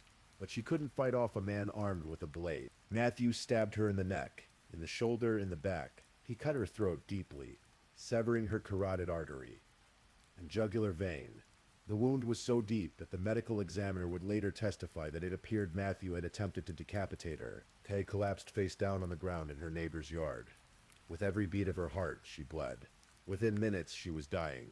Around 12:30 in the morning, neighbors heard something, a thump followed by strange sounds. One neighbor described it as hearing someone gasping, struggling to breathe. Another heard what sounded like crying. Jonathan and Ruth Figgins, who lived next door, rushed outside. In the darkness, lit only by their flashlight and porch lights, they found Kay lying on the ground. Blood pooled around her. She was trying to breathe, but the sounds she made were terrible. Wet, labored, desperate. Ruth immediately called 911. Her panicked voice would later be played for the jury. "There's a woman in our yard. She's hurt. There's so much blood. Please hurry." Another neighbor, Douglas Hicks, came outside as well. He tried to help, tried to comfort Kay, but it was clear she was gravely injured. He would later testify that he could hear her gasping for air, that he knew she was dying. Hillsborough County Sheriff's deputies arrived within minutes, but it was too late. Kay Baker was pronounced dead at the scene. She was 43 years old. Deputies immediately searched the area. Inside Kay's home, they found a house of horrors, blood trails, kicked-in doors, signs of a violent struggle. One knife was conspicuously missing from the butcher block in the kitchen. Outside, they discovered something else. A blood trail leading away from Kay's body, through the yard, into thick brush and an overgrown line of trees. Someone else was out there. Deputy Brian Polito and his canine partner Champ, a bloodhound specially trained for tracking, were called to the scene. Polito collected a scent article from a leaf with a drop of blood on it. He presented it to Champ and gave the command to track. Champ immediately picked up the scent and began following the trail. Through yards, into the woods, deeper into the darkness. Polito followed, his flashlight cutting through the shadows, his body cam recording everything. After several minutes of tracking, Champ alerted. They'd found something. It was there, lying flat on the ground among the trees, concealed in the undergrowth, was Matthew Terry. He was wearing only a blood-soaked t-shirt and underwear. His hands, arms, and chest were covered in blood. He has blood. He had lacerations on his fingers and hands, likely from gripping the blade, and he had 2 small symmetrical puncture wounds on either side of his neck. Those neck wounds would become a point of contention. Matthew's defense would later claim they proved he'd been attacked by an intruder, that some phantom killer had murdered Kay and then turned on Matthew. But investigators saw something different. The wounds were too clean, too symmetrical, too superficial. They appeared to be self-inflicted. A half-hearted suicide attempt after Matthew realized what he'd done. Deputies ordered Matthew to show his hands. He was arrested immediately and charged with first-degree murder. At the scene, Matthew refused to make any statements without legal representation. He was taken to a hospital to have his wounds treated, then to jail. The sun rose over Lithia that morning. On a community in shock, Kay Baker, beloved teacher, devoted mother, cherished friend, was dead, and the man she trusted, the man she'd allowed into her home and her life, had killed her. In the days following Kay's murder, investigators worked to build their case against Matthew Terry. The physical evidence was damning. Kay's blood was found throughout the house and in the yard. The blood trail led directly to where Matthew was found. DNA testing confirmed that the blood on Matthew's body, clothing, and hands belonged to Kay. The missing knife was never found. Investigators searched the area extensively, including storm drains and surrounding properties. But Matthew had apparently hidden or disposed of it well enough that it remained lost. Forensic analysis of the crime scene revealed the sequence of events. The forced entry into the bedroom, the kicked-in bathroom door, Kay's escape through the window, the chase through the yards, and finally the brutal attack. Medical examiner testimony would later reveal the extent of Kay's injuries. She had sustained multiple stab wounds and incised wounds, 22 in total. Her neck wound was catastrophic, nearly decapitating her. The medical examiner confirmed she'd died from blood loss due to the severed arteries and veins in her neck. Perhaps most compelling was the testimony from witnesses at the Landing Bar and Grill. Security footage showed the entire evening Kay and Matthew arriving in good spirits. Kay dancing with her friend Kelly, the brief moment when the stranger in the white shirt passed by, and Matthew's reaction when he emerged from the bathroom. Kelly Andrews would testify about the accusations Matthew made, about his jealous rage, about the phone call in the car where Kay tried to prove her innocence. And investigators found something else too, something that would prove crucial to understanding who Matthew Terry really was. They discovered his criminal history in Michigan, the attack on Michelle Rogers, the stabbing, the attempted murder charge that was pleaded down, the 3 years in prison. When prosecutors learned about Michelle Rogers, they knew they had to speak with her. They needed to understand if there was a pattern, if Kay's murder was an isolated incident or the tragic repetition of previous violence. Michelle agreed to testify.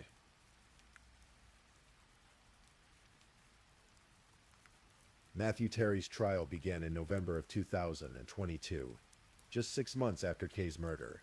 Florida law grants defendants the right to a speedy trial, and Matthew had chosen not to waive that right. This meant prosecutors had to prepare their case rapidly, dedicating enormous resources to ensure they were ready. The case had also become politically charged.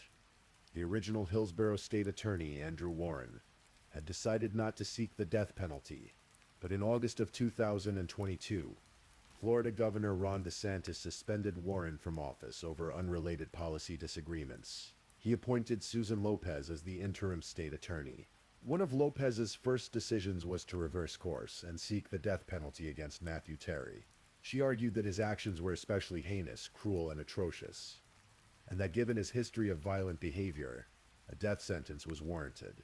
Matthew's public defenders fought this decision vigorously, even subpoenaing Lopez to testify about whether political motivations had influenced her choice.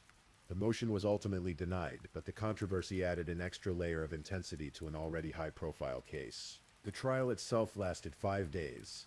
Prosecutors presented a methodical, devastating case. They played the 911 calls, Ruth Figgins' panicked voice reporting a woman dying in her yard, the desperation and horror audible in every word. They showed body cam footage from the night of the murder, deputies entering Kay's blood-soaked home, the kicked-in doors, the trail of blood leading outside, and finally the canine track that led to Matthew Terry hiding in the woods. Neighbors testified about what they'd heard and seen. Douglas Hicks described finding Kay gasping for air, the terrible sound of someone drowning in their own blood. The medical examiner testified about Kay's injuries in clinical, precise detail. The jury saw autopsy photos. They heard about the severed arteries, the near decapitation, the defensive wounds on Kay's hands. Kelly Andrews took the stand and recounted the evening at the bar, Matthew's unfounded accusations, his possessive behavior, his strange talk about protecting his queen and kingdom. But the most powerful testimony came from Michelle Rogers.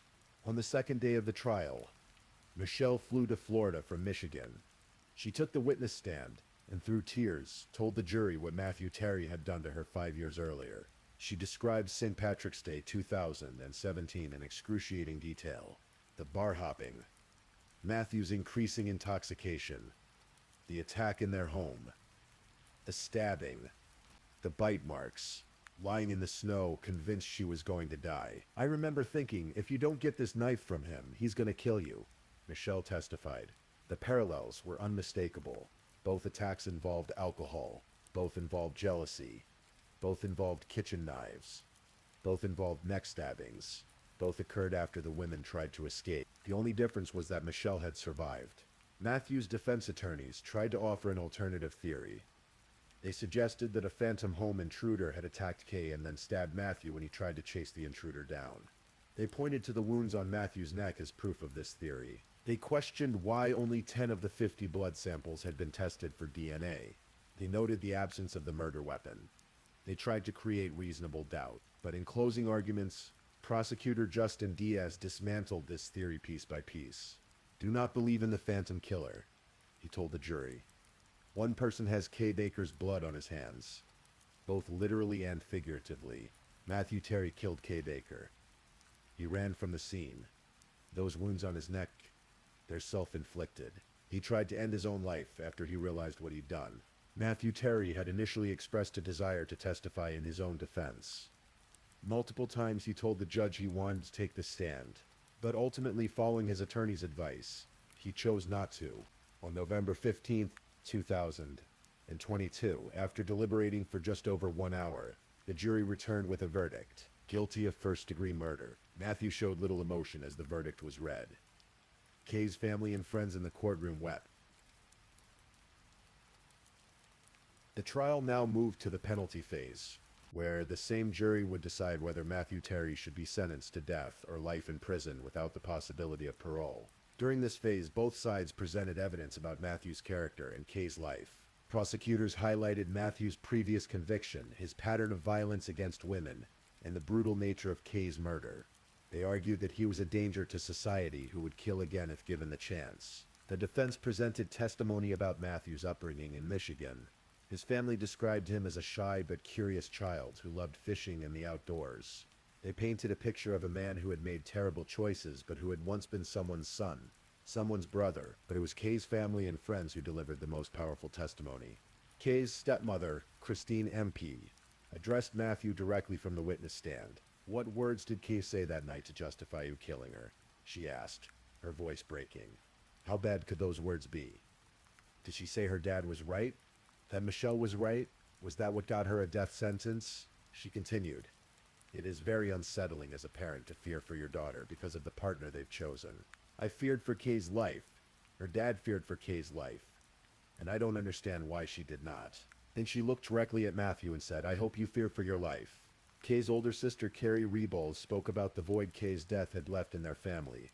She struggled to convey the totality of who Kay had been: vibrant, feisty, warm, strong, stubborn. Near the end of her statement, she delivered a sentence that drew sobs from everyone in the courtroom. She paused after each word, letting them land with full weight. "I miss my sister." Kelly Andrews, Kay's friend who had been the last person to speak with her, testified about how unfair Kay's death was. She had so much life left to live, Kelly said. So many students left to teach, so many people left to help. After hearing all the testimony, the jury deliberated for about an hour. They recommended life in prison without the possibility of parole. The decision not to recommend death was perhaps influenced by Kay's own family. Her parents had told prosecutors they wanted Matthew locked up for the rest of his life. But they wanted it done quickly, without the endless appeals that accompany death penalty cases. They wanted justice, not prolonged suffering. Judge Christopher Sabella had no choice but to follow the jury's recommendation. He sentenced Matthew Terry to life in prison without the possibility of parole. Before imposing the sentence, Judge Sabella addressed Matthew directly. "I don't know what happened in Michigan, as far as the trial and the sentence, but based on what I heard, I believe you should have been in prison in Michigan, and that Miss Baker should still be alive. This is Florida, and you're going to prison for the rest of your life." Matthew Terry, now 48 years old, was taken from the courtroom in handcuffs. He would spend the rest of his life in a Florida state prison. In the months and years following Matthew Terry's conviction, Kay Baker's loved ones worked to keep her memory alive. At Cypress Creek Elementary School, teachers and students created a memorial in Kay's honor. They planted a tree in the schoolyard. They established a scholarship in her name for students pursuing education degrees. They made sure that Kay's dedication to children and learning would not be forgotten. Kay's two sons, Mason and Nicholas, now young men, continue to navigate life without their mother. They carry her memory with them, her warmth, her dedication, her unconditional love. Michelle Rogers, the woman who survived Matthew Terry's first attack, has become an advocate for domestic violence awareness. She speaks openly about her experience, hoping to help other women recognize the warning signs of dangerous relationships. Someone had to die for the truth to be known, Michelle said in an interview after the trial.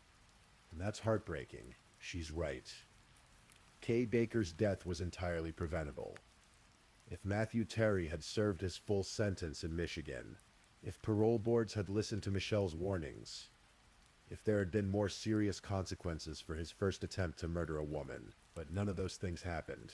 And so, Kay Baker, a woman who dedicated her life to helping others, died alone and terrified in a neighbor's yard, killed by a man she trusted. Her death serves as a stark reminder of the dangers of domestic violence, of the importance of believing victims, of the need for our justice system to take violence against women seriously. Kay's obituary requested that in lieu of flowers, donations be made to domestic violence support organizations. It was a fitting final request from a woman who, even in death, thought of others. Matthew Terry attempted to appeal his conviction in December of 2022, claiming his attorney had lied to him about testifying. Judge Christopher Sabella denied the motion immediately, saying, "I mind to deny the motion for judgment of acquittal and the motion for a new trial." As of now, Matthew Terry remains incarcerated in a Florida state prison, where he will spend the rest of his life. Kay Baker is buried at Hopewell Memorial Gardens in Plant City, Florida. Her gravestone includes the dates April 29th, 1979 to May 28th, 2022. Just 43 years.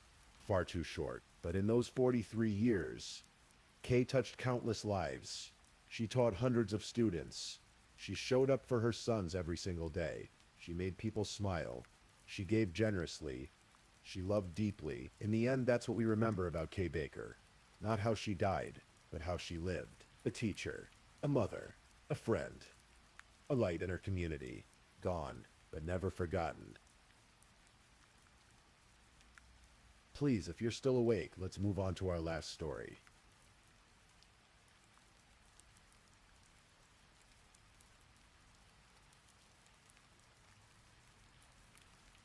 Story 5. Tonight we're going to tell a story that unfolds slowly, quietly, like the turning of pages in an old book. This is a story about a young woman whose life appeared perfect from the outside, but behind the carefully curated images, something darker was taking shape. Our story begins not in Texas, where it will end, but in a small town in northwestern Pennsylvania. A town called Youngsville, where the winters are cold and the summers are green, and where people know their neighbors by name. It was here, in Warren, Pennsylvania, on a February day in 1994, that a baby girl was born to Michael and Stacy Robineau. They named her Alexis Lee.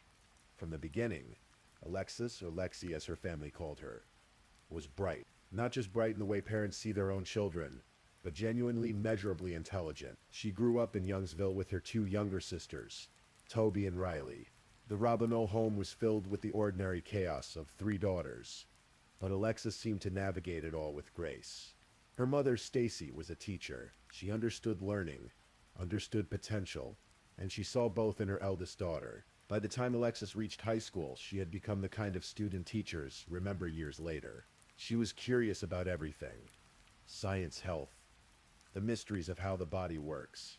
She graduated from Youngsville High School in 2012 as class historian summa cum laude. Her grade point average kept her in the top 2% of all University of Pittsburgh students throughout her entire college career. And think about that for a moment.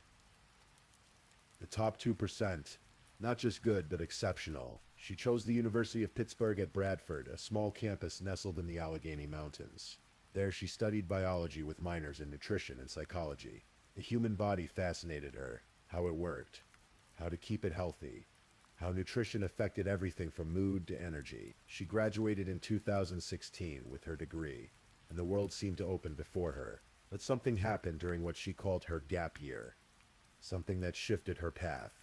She had planned to study medicine, to become a doctor perhaps, but life took her in a different direction. She discovered the world of wellness, of beauty, of helping people feel good about themselves in a different way. She began working with a company called Monat, a multi-level marketing organization that sold hair care, skin care, and wellness products. And Alexis, with her bright smile and genuine enthusiasm, was good at it. Very good. She rose through the ranks to become an executive director, a mentor to others in the company. She traveled for work, met people from all over the country, and slowly, steadily, she built something of her own. Somewhere along the way, Alexis discovered Instagram. This was the mid-2010s, when Instagram was transforming from a simple photo-sharing app into something more, a place where people could craft entire personas, build businesses, create lives that looked effortlessly perfect. And Alexis was good at this too. She understood instinctively what people wanted to see. Bright colors, beautiful locations, wellness and self-care, and products that promised to make you feel better, look better, be better. She posted about her travels, crisp photos of Mexico, of Texas landscapes, of herself smiling in the sunlight. She posted about skincare routines, about health, about positivity. Her following grew. Thousands of people, then tens of thousands, watching her life unfold in carefully filtered squares. To them, Alexis Sharkey was living the dream. She was young, beautiful, successful, always traveling somewhere new, always glowing with health and happiness. But Instagram, as we all know now, shows only what we choose to show, and Alexis was choosing very carefully. The details of how they met are not entirely clear, but we know it happened in Texas. Alexis had moved there, drawn perhaps by the warm weather, the opportunities, the chance to expand her business. She had lived for a time in Midland, Odessa, in West Texas, where the landscape stretches flat and endless and the oil industry dominates everything. Tom Sharkey worked in the oil fields. He was 49 years old when they met, more than 20 years older than Alexis. He had been married before. He had children, including a son named Wyatt, who served in the Navy. Tom was a large man, muscular, over 6 feet tall, with tattoos decorating his arms. Some people said he looked like the actor and wrestler Dave Bautista. Friends later said they thought Alexis and Tom met at a bar where she was working. Their paths crossed, and something began between them. What exactly drew them together, we can only imagine. Perhaps Tom seemed strong, protective, experienced. Perhaps Alexis saw someone who could be a partner in building the life she wanted. Perhaps in the beginning it felt like love. They dated. They traveled together. In 2019, they moved to Grand Junction, Colorado for about 4 months. Friends said Alexis loved it there. The mountains, the adventures, the time with friends. She was always happiest, they said, when she was exploring, when she was free. And then on December 20th, 2019, just before Christmas, Alexis and Tom got married. Tom posted about it on Instagram. He wrote, "Never seen or felt such beauty. You are my world. You made life so incredible, made sense of my existence, my purpose, and showed me how to truly love." The photos showed them happy, smiling, beginning what should have been a new chapter together. In January of 2020, just a month after their wedding, the couple moved again, this time to Houston, Texas. They found an apartment there in a complex that was modern and comfortable. Alexis continued building her business with money. Tom, it seemed, worked in oil and gas, though the details of his employment were never entirely clear. From the outside, everything looked fine. Perfect, even. Alexis continued posting on Instagram, her travels, her products, her carefully curated life. But her friends, the ones who knew her well, began to notice things. Small things at first. The way she was more quiet sometimes. The way she seemed distracted. And then as 2020 wore on and the world itself seemed to be falling apart with the pandemic, something in Alexis began to crack. It was October of 2020 when Alexis took a trip with some friends. They went to Marfa, Texas, a small, strange, artistic town in the West Texas desert, famous for its mysterious lights and its galleries and its stark, beautiful landscape. The trip should have been fun, restorative, but something happened there that her friends would never forget. They were sitting at dinner one evening, when Alexis suddenly lost her composure. She broke down. Her friends walked her back to their hotel room, and that's when she confided in them. She was afraid, she told them. She was worried about her safety. She was petrified. One friend would later tell reporters, "This girl was scared for her life," but when asked who Alexis was afraid of, her friends stayed silent. They didn't want to jeopardize the investigation, they said, but the implication hung in the air, heavy and dark. Other friends came forward with similar stories. Alexis had been opening up more in recent months. They said, the marriage wasn't what it seemed. There were problems. Serious problems. She had told friends that she and Tom fought, that things had become controlling, manipulative, that there was violence. One friend recalled Alexis saying something chilling. "He strangles me and chokes me out, and I black out and wake up on the bathroom floor every single time." Think about those words for a moment. Every single time. Not once. Not a terrible mistake. Every single time. Alexis had also told friends that she was planning to leave. That divorce was being filed. That she wanted out. But she was still living in the same apartment with Tom. Still trapped in the day-to-day reality of a relationship that had become dangerous. And Tom, according to what police would later say, knew the marriage was ending. He knew Alexis wanted to leave him. And as November approached, the tension must have been unbearable.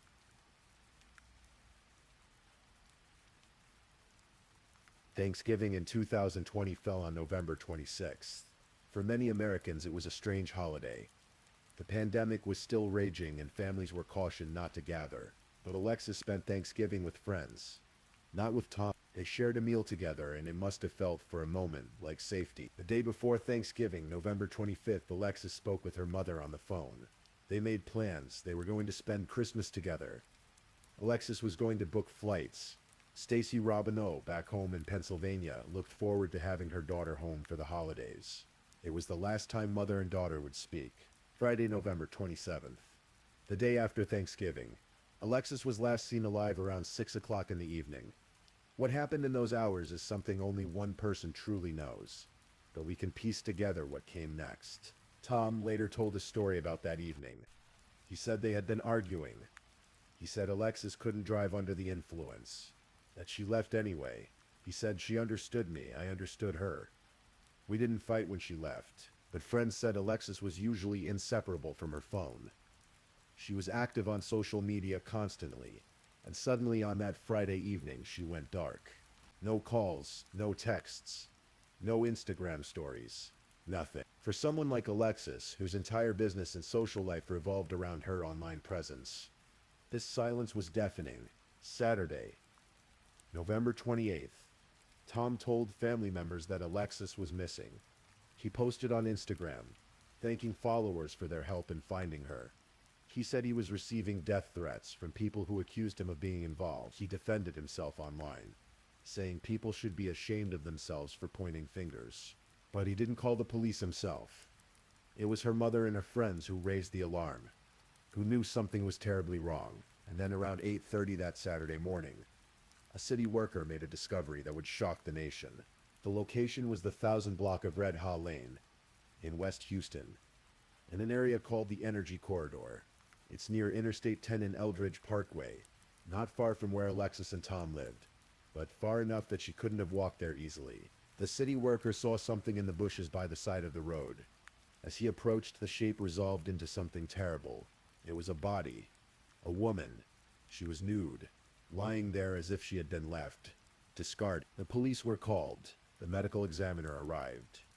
And later that day, Tom Sharkey went to the Harris County Medical Examiner's office to identify his wife's body. For weeks, the cause of death was unclear. The medical examiner worked slowly, carefully. They needed to rule things out, to be certain. 7 weeks passed, and for 7 weeks, Houston held its breath.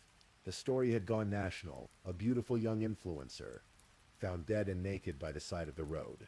The mystery of what happened to her consumed social media. And then on January 19th, 2021, the medical examiner released their findings. Alexis Lee Robineau Sharkey had died by strangulation. Her death was ruled a homicide. Someone had killed her with their hands around her throat, squeezing until she could no longer breathe, until her brain was deprived of oxygen. until her heart stopped beating. There was no trauma to the rest of her body.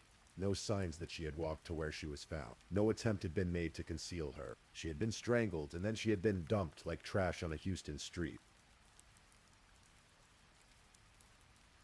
After the medical examiner's announcement, the Houston Police Department investigation intensified. They interviewed friends. They talked to family. They collected evidence. And slowly, methodically, they built a case. Tom Sherkey's behavior during this time was, according to detectives, strange. He left Texas about 2 weeks after Alexis's body was found. He didn't make funeral arrangements for his wife. That responsibility fell to her mother, Stacy Robineau, who planned a private service and deliberately kept it secret from Tom. The medical examiner even changed Alexis's next of kin from her husband to her mother. This was unusual. This was significant. Tom moved to Georgia. Police tried multiple times to contact him to get him to come in for questioning, to provide a DNA sample. In early August of 2021, Tom finally agreed to meet with detectives. They traveled to Georgia, but Tom never showed up. He later gave what detectives called a very bizarre story about why he had disappeared.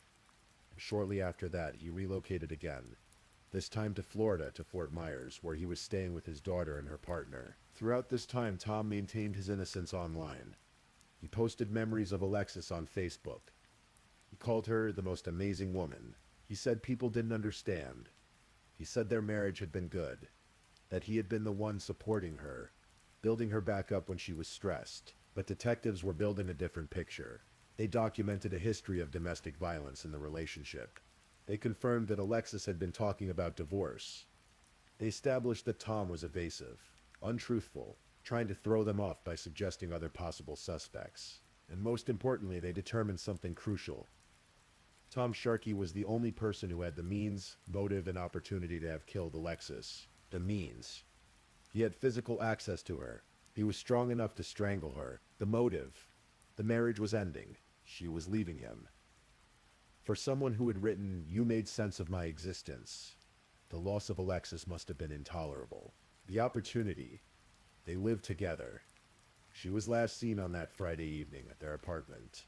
Her body was found just 3 miles away. On September 29, 2021, Houston police obtained an arrest warrant for Thomas Sharkey, charging him with the murder of his wife. They kept the warrant quiet. They didn't want Tom to run. They didn't want to tip him off. They wanted to give Alexis's parents time to understand the evidence before it became public. And on October 5th, they learned that Tom was in Fort Myers, Florida. It was late on the night of October 5th, 2021, when U.S. Marshals lounged the exact location where Tom Sharkey was staying. They prepared to serve the arrest warrant. They would take him into custody quietly, transport him back to Texas, formally charge him with murder in Harris County. But Tom had no idea they were coming. On October 6th, at approximately 1 o'clock in the morning, the marshals approached the house. They knocked as they announced themselves, and somewhere inside, Tom Sharkey made a choice. He ran upstairs, and there, in that upstairs room, he pulled out a gun and shot himself in the head. By the time the marshals entered the house, Tom was dead.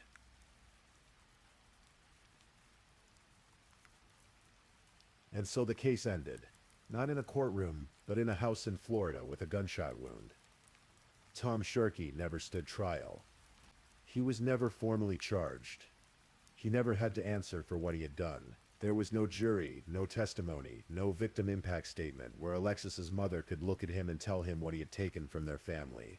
Instead, there was just silence. The kind of silence that leaves everyone unsatisfied, angry, grieving without the closure that a trial might have brought. Sergeant Michael Burrow of the Houston Police Department held a press conference. He said, "I would like to emphasize that this has been a very tragic series of events for both families, the Robineaus and the Sharkeys. They've been through hell, essentially." He confirmed that no one else was suspected of involvement in Alexis's death. The investigation was closed. The killer had been identified, and the killer was dead. Alexis's mother, Stacy Robineau, had believed from the beginning that Tom was responsible. She had said early on that her daughter's death was no accident, that it was intentional, and in the end the police agreed with her, but she never got to see him face justice. On what would have been Alexis's 27th birthday, January 24th, 2021, Stacy wrote on Facebook, "We are still reeling from the realization that you are no longer on this earth, and we are simply crushed. Today, and every day, it is fitting to celebrate and remember your beautiful soul, spirit, and life. You reminded us to cherish and embrace every single day of this life, which is exactly what you did. We will." If you look at Alexis Sharkey's Instagram now, it's frozen in time. The last post is from November 22nd, 2025 days before she died. It's a photo from Tulum, Mexico. She's smiling, backlit by sunshine, looking carefree and happy. The comments underneath are filled with memorials now. People who never met her, mourning someone they only knew through a screen. People sharing their own stories of domestic violence, of escape, of survival. People angry that Alexis didn't get to escape. Her friends remember her differently. They remember her laugh, the way she lit up a room. They remember her intelligence, her work ethic, how she had built something real with her business.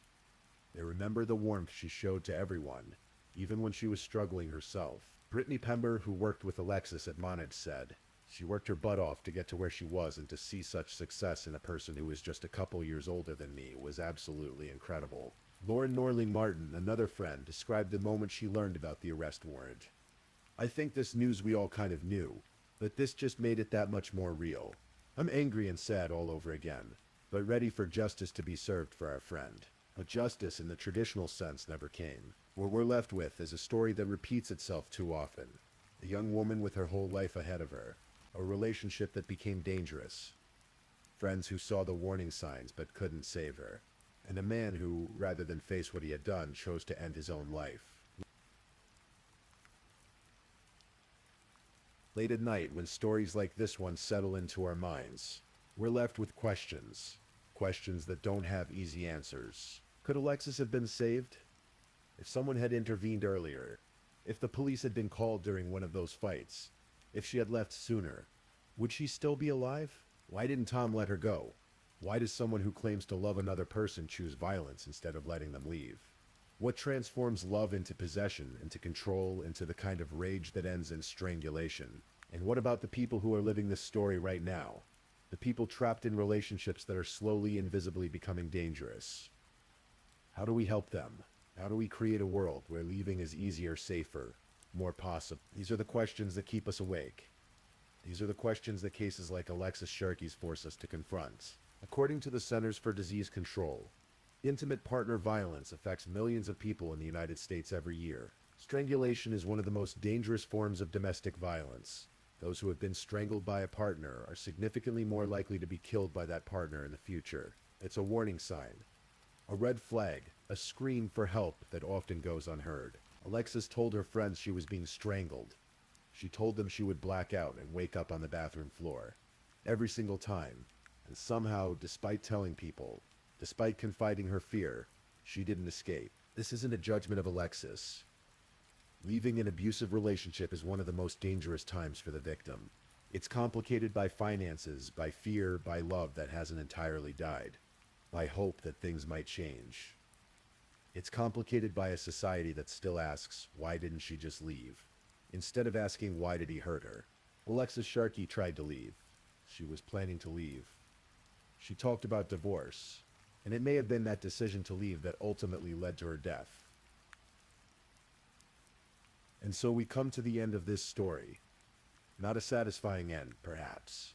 Not the kind of ending where justice is served in a courtroom and a family can breathe easier knowing their loved one's killer is behind bars. But an ending nonetheless. Alexis Lee Robinow Sharkey was 26 years old when she died. She was intelligent, ambitious, kind. She loved health and wellness. She loved her friends. She loved her family. She worked hard and built something she was proud of.